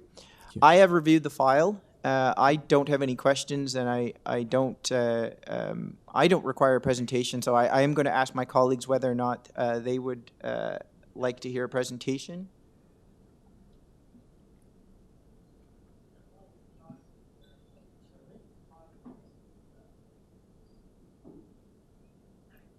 No? No presentation? You came all the way down. I can just make a quick 30-second summary and Of course. And say that the application is relatively modestly sized. We, as with every application, do a extensive study of the area, and we have found within just a 500-meter radius of our proposal 40 approved developments, 37 of which have a higher approved lot coverage than our proposal. And it's important to note that the lot coverage hasn't affected any of the variances which affect the building sprawl or the footprint. For example, the side yard setbacks are maintained, the front and rear yard setback is maintained, and actually the building length, which could be up to almost 56 feet by law, is around 52 feet at one portion and actually 48 foot, just over 48 feet at the majority of the building portion. So it's a relatively small-sized building, which is in keeping with the neighborhood that it's in. And just a final point that there are 11 variances before us, and 5 of those variances are technical based on the new interpretation of the amendment to the bylaw, which considers the house as 3 stories while it's just a 2-story home. That's all. Thank you very much, Mr. Chair. Okay, and I thank you for the helpful planning rationale specific to each of the variances. I know there are a lot of variances, but the rationale is very helpful. Thank you very much. Okay. Questions? Yes, Mr. Nippo. Yeah, very quick question to the applicant. Thank you, Mr. Chairman. You've got a very elevated rear deck, and it's substantially larger than normal. Have you had any discussions with the adjacent neighbors about whether a privacy screening is necessary between that deck and their property? Well, firstly, I'd like to say that the encroachment of the size of the deck is actually one of the variances which I refer to as being technical. Because the house is considered to be 3 stories, that first floor is considered to be a second story. And that variance for the area is taken as an area of a balcony. So if that first floor was considered to be our main floor, which it technically is, there would be no such variance for the area of that deck. No, I completely understand that. Yeah. My concern is if we look at, for instance, the east elevation. Right. The next door neighbor has got a deck substantially higher than their property. Yes. And there's potential privacy overlook issues. Have you had a conversation with the next door neighbor about that? Okay, sure. Good morning, Mr. Chair, committee members, and committee staff. My name is Hamid Behesht from Homeland. I had a meeting, like over an hour meeting with the neighbors at the west, 113 McGillivray Avenue. They had some concerns about the privacy, but not about the deck. They just simply wanted me to ask the client to have the curtains for the bedroom window which faces their house. That was the only concern they had. Okay. Okay. Thank you. Thank you. Yeah, to your point, I think the variance is there for a reason. I understand that it's coming off the first story, but the reason that we have the variance is because of the height of the deck, and it's the height that could potentially present issues of overlook and sight lines into the neighbor's yard. That said, I do think there's a good setback from the neighbor from 113, but to your point, there may be a little bit of overlook to the other neighbor at 109, and that's just on that slight portion of the top of the stairs right before it goes down. So I don't know how you feel about it, but generally, I think with the privacy screening, it can also have a counter effect of creating and massing. It could look like a wall, yeah. It could, and there are other ways to mitigate privacy that may be preferable. So, I mean, oftentimes when we don't hear from the neighbor directly, Jason, it is a bit less of a concern, but those are kind of my thoughts on that. I agree. I think, in many cases, and this is one of them, if you were to put a 6-foot-high fence there, you're going to increase the impact. All that I was anxious to ascertain is that you've had some discussions, and I think it's the property on the other side to the one that you talked of. 109. Privacy, and maybe that we could get an understanding from you that you will, in fact, provide privacy screening in discussion with the neighbors. And that's a very general statement without identifying what it is. Well, of course, we always, if I can see slide number 9, we actually approached and delivered letters to each of the surrounding neighbors. On both immediate sides, in front, and actually behind. And the only one which responded back to us was the neighbor at the other side. Okay, then that answers my original question. Right. That And those are the highlighted in blue houses which we delivered letters to and actually went in person and knocked on the door. Okay, And so one this of isn't going to be a surprise to them. Right, exactly. Good All enough. right. Thank you. Okay, thank you. Any other questions? Okay, thank you very much. Okay, let's take this matter into committee for a decision. Yes, through you, Mr. Chair. I'd like to make a motion if there are no other comments from our colleagues. So I'd like to forward a motion to approve this application, subject to condition from forestry. I think the matter that my colleague mentioned about the privacy screen, I understand, but at the same time, I'm looking at if there was any opposition here talking about it or not. And also the applicant mentioned that they had the discussion and they sent those letters. So these are satisfactory to me. Therefore, I forward the motion to approve with the condition that I mentioned. All right, thank you. Do I have a seconder? Yes, Mr. Kubu. All in favor? Okay, that is unanimous. Congratulations, application is approved. Thank you very much, Mr. Chairman. Thank you to the committee members and committee staff. And thank you for coming down in person. Nice to see you in person. All right, let's move on. Item number 8 is deferred, so we're going to move to item number 9, 112 Sutherland Drive. Hello. Hello. The purpose of the application is to remove the existing garage and build a new detached garage. On file, we've got variances for lot coverage, eve encroachments, and side yard setbacks. On file, we have material from the applicant, a staff report from community planning, and some form letters of support. Let's get our applicant or agent online. Jonathan Hatch, 6 Bishop Street, Toronto, Ontario, M5R 1 and 2. Okay. Before we get going, I should ask if there's any modifications to the application. Yes. So in discussions with planning in that report, they have requested that we move ahead with the reduced lot coverage. So it would mean variance 1 modified to read proposed lot coverage 40% of the lot area. Okay, thank you very much. Just give us one moment here.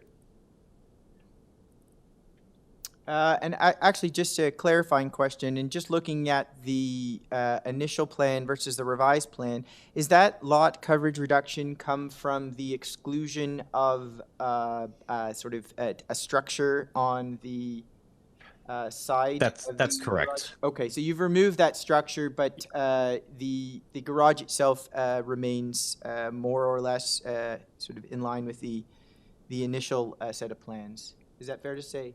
That's correct. It was just a sun shade, so it wasn't actually a roof line over top of this, but it was meant to be in conjunction with the pool that's there, and or no, not there, proposed, I should say, and so what we're left with is just the garage and the coverage calculations. So the variances that are in relation to the garage. Okay. And then I should note this is an existing garage that we're proposing to rebuild. Yes, understood. Any questions? Okay. I have reviewed the file. I don't have any further questions, nor do I require a presentation. I'm going to ask my colleagues whether or not they require any more. No? Okay, so if it's all right with you, I would like to take this matter into committee. Yes, through you, Mr. Chair. I'd like to, just one moment, just to hear from the applicant. Oh, yes, thank you. Yeah, I agree. Okay, thanks. Okay, let's go into committee now. Mr. Fazeli. Sure. Thank you, Mr. Chair. Through you, I'd like to make a motion if there are no other comments from colleagues. I'd like to forward a motion to approve this application as modified. The modification is for variance number 1. The lot coverage reduced to 40%. There are no other conditions. I think the application satisfies the 4 tests. Therefore, I'd like to forward the motion to our approval. Okay, do I have a seconder? Okay, second by Mr. Nipfel. All in favor? That is unanimous. The application as modified is approved. Thank you. Thank you. All right. Just one moment here. Let's move on to item number 10, 1107 Castlefield Avenue. The purpose of the application is to construct a side yard building addition and a flat roof height extension. We've got one variance before us for front yard setback. On file, we have material from the applicant as well as 5 letters of objection. Do we have the agent or applicant with us? Yes, speaking, Daniel Orsini. Okay, and your address, sir? 58 Rosemount Avenue, Unit 4, Toronto, Ontario. Okay, I'm just going to ask staff just to confirm that there are no other speakers on this item. Okay, Next, I'm going to ask my colleagues whether they require a presentation.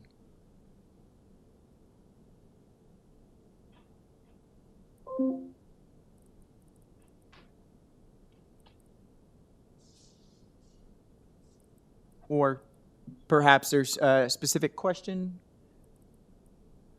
Yeah, let's jump to some questions. Mr. Fazeli. Yes, through you, Mr. Chair, thank you. If the applicant it's just the variance number one, it's only one, but is there any other similar examples within the neighborhood with such front yard setback?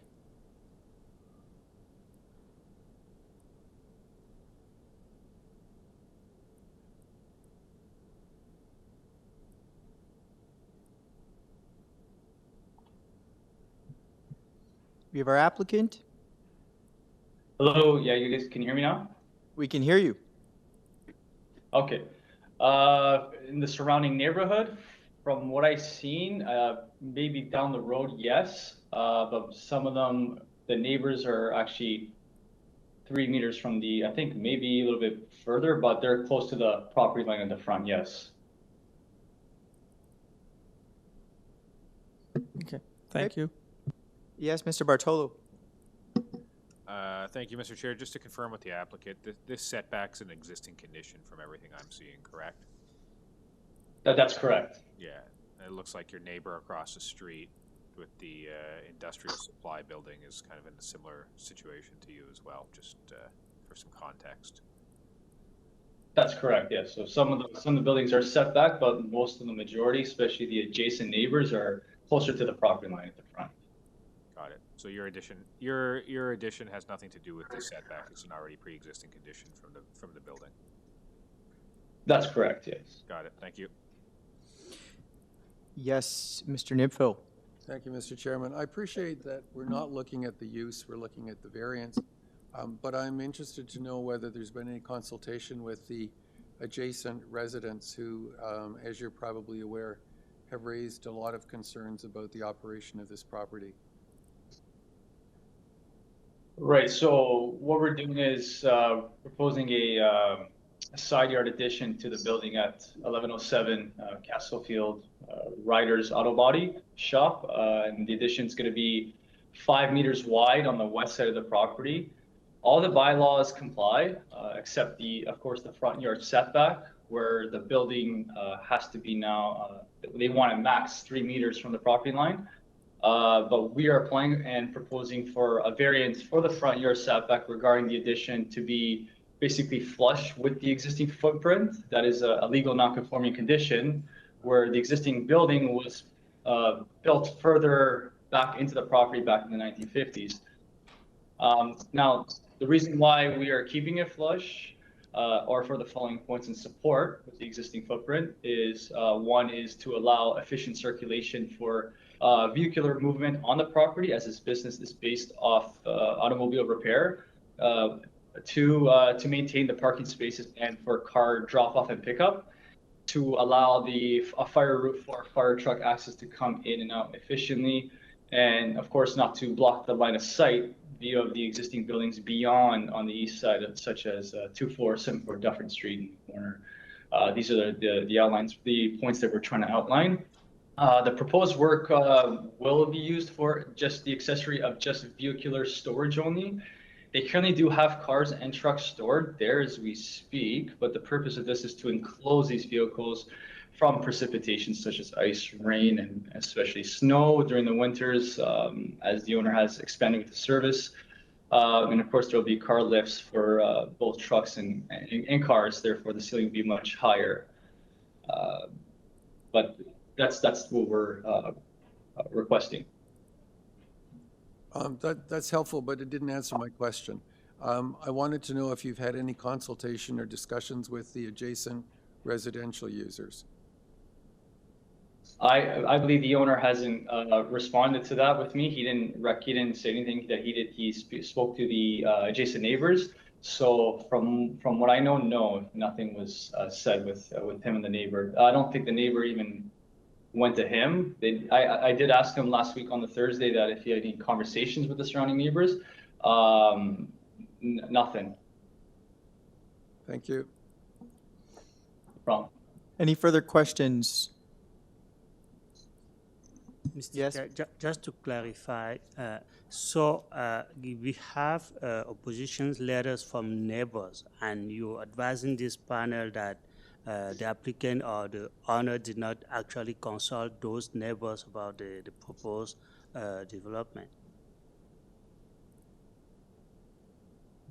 Correct. Unless he, like I said, I can reach out to him again if he has in the last 7 days. But from from the gathered information that he gave me, no one came to him, or if he reached out to them. I don't think, and there's no conversation between, because it was just just a one variance that we feel that is not going to impact the neighborhood at all, just enclosing these cars that he has on the storage, on the side of the storage.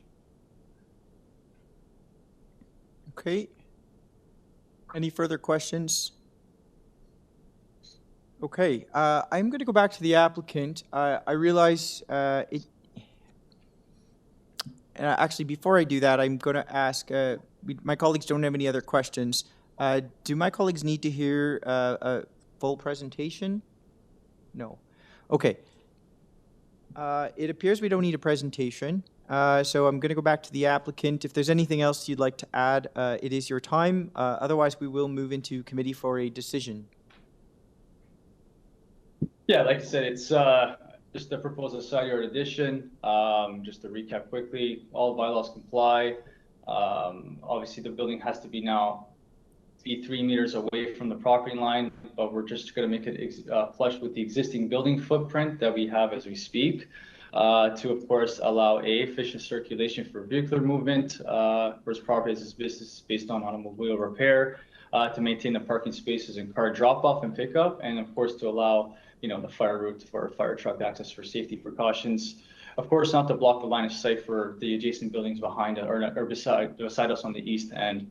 And like I said, it's just for vehicular storage only. There are cars there as we speak. We're just, like I said, enclosing it for his cars or customer cars from obviously precipitation. And that's basically it. Yeah. Okay, thank you. Thank you. Okay, let's take this matter into committee.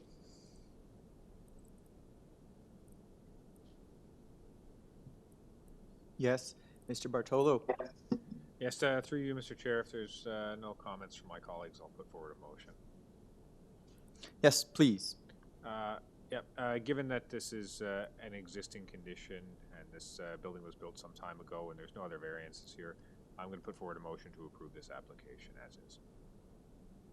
Okay, do I have a seconder?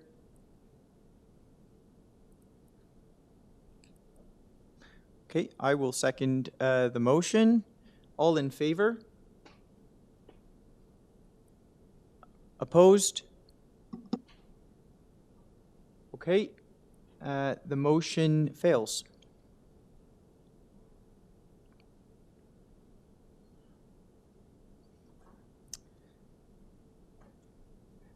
Any further, we have another motion, any comment? Yeah, my only comment on this, Mr. Chair, would be, listen, I see the letters of objection, I've read them, and perhaps the operators of the business have not been the best neighbors and caused some grief to the local community, but just based on the planning merits, doesn't really sway my opinion, to be honest. Yeah, I mean, I'm conflicted with this one because in the variance they're asking for is actually to reduce to actually increase the setback, where they're actually supposed to build the building even larger. The irony is, if they built a larger building, they wouldn't have to come to committee at all. That's it, yeah. The other component of this is that there is, it's difficult to get into use when you don't have any variance with respect to the FSI or GFA. And I also question whether internalizing what is currently an outdoor use and creating noise now is internalized might actually help to mitigate some of those disruptions with respect to the direct adjacency of the neighborhood. Yeah, I think it'll be a visual improvement on what they have stored outside at the very least, and maybe contain some of that, you know, nuisance-causing activity for the local area. So, I think on the whole, while the neighbors may complain, it's probably a better situation for them. And like I said, if they made a larger facility, which the neighbors would be even more upset about, they would not have to come here and they would be approved. Yes, I do agree with that. But I'm curious to hear from my colleagues. Yes, Mr. Nipfel. Thank you, Mr. Chairman. My feeling is that there should have been consultation with the adjacent neighbors on this particular case, notwithstanding the points that have been made by my colleagues, which I don't disagree with. I think that in a case where there's a use that has generated this amount of negative response, that there's an obligation to involve the adjacent neighbors in a discussion prior to coming to committee for a variance. And that would be my reason for, and that is my reason for not supporting the application. I would support a deferral for consultation with the adjacent residential neighbors. Yes, Mr. Kabu? I completely share my colleague's opinion. Instead of just going for a pure refusal, we could defer this application to give them opportunity to have a meaningful consultation with the local neighbors. Okay, very good. Do we have a motion then? Yes, Mr. Chair. So I would like to given the circumstances of this application, I would like to make a motion for a deferral to give the applicant an opportunity to consult with the neighbor and then come back to this committee. Okay, thank you. Do I have a seconder? Yes, second by Mr. Nitfel. All in favor? Okay, opposed? It's Mr. Allison. All right, the motion carries. The item is deferred. All right. Thank you. Thank you. Moving on to the last item of the morning, number 12, 39 Bickerton Crescent. The purpose of the application is to construct a new two-story detached dwelling.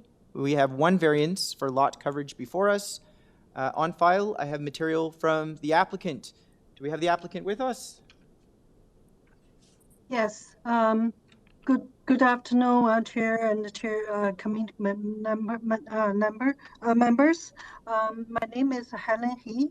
My address is 160 East Beaver Creek Road, Richmond Hill, Unit 24. Okay, and just to confirm, we do have another speaker. Is that second speaker with you? They're listed as the owner? Yes, it's owner. It's Sophia, right? Yes. Okay. Yeah, it's owner. Yeah. Okay. I have reviewed the application. I don't have any questions, nor do I require a presentation, so I'm going to ask my colleagues whether or not they require a presentation from you. Yes.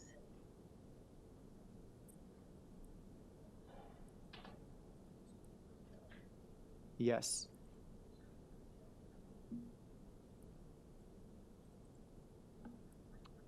Or so you need a presentation? Hold on. We may actually be able to replace that with a question. Mr. Yes, Fazeli has a question. Yes, thank you, Mr. Chair.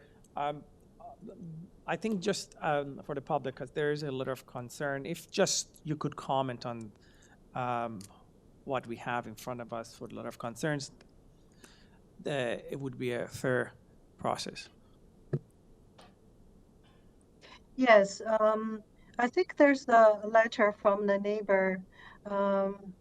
They said there's a lot of house built around for rental, but this house is built for because their only daughter have family, so they want to live together to help help their only daughter's family. To release the burden of financial for the new housing, and then also help them to raise their children. So it's not for rental for sure, and there's no intention. There's a few there's a concern that like every bedroom on the second floor at the washroom, I think it's trained for the new house. It's not for rental at all. And also for two generations who live together, they need more privacy. So that's why we have each bedroom have a separate washroom. So I don't think it's there's no intention for rental for sure. Good. Thank you. Okay, any further questions? Okay, no further questions. And also, yeah, so can I speak again? Of course. And also, yeah, there's a few cases before I noticed the coverage a little bit more than us, so they got approved. I don't think there's a reason to reject our proposal. Okay, thank you very much. Let's take this matter into committee.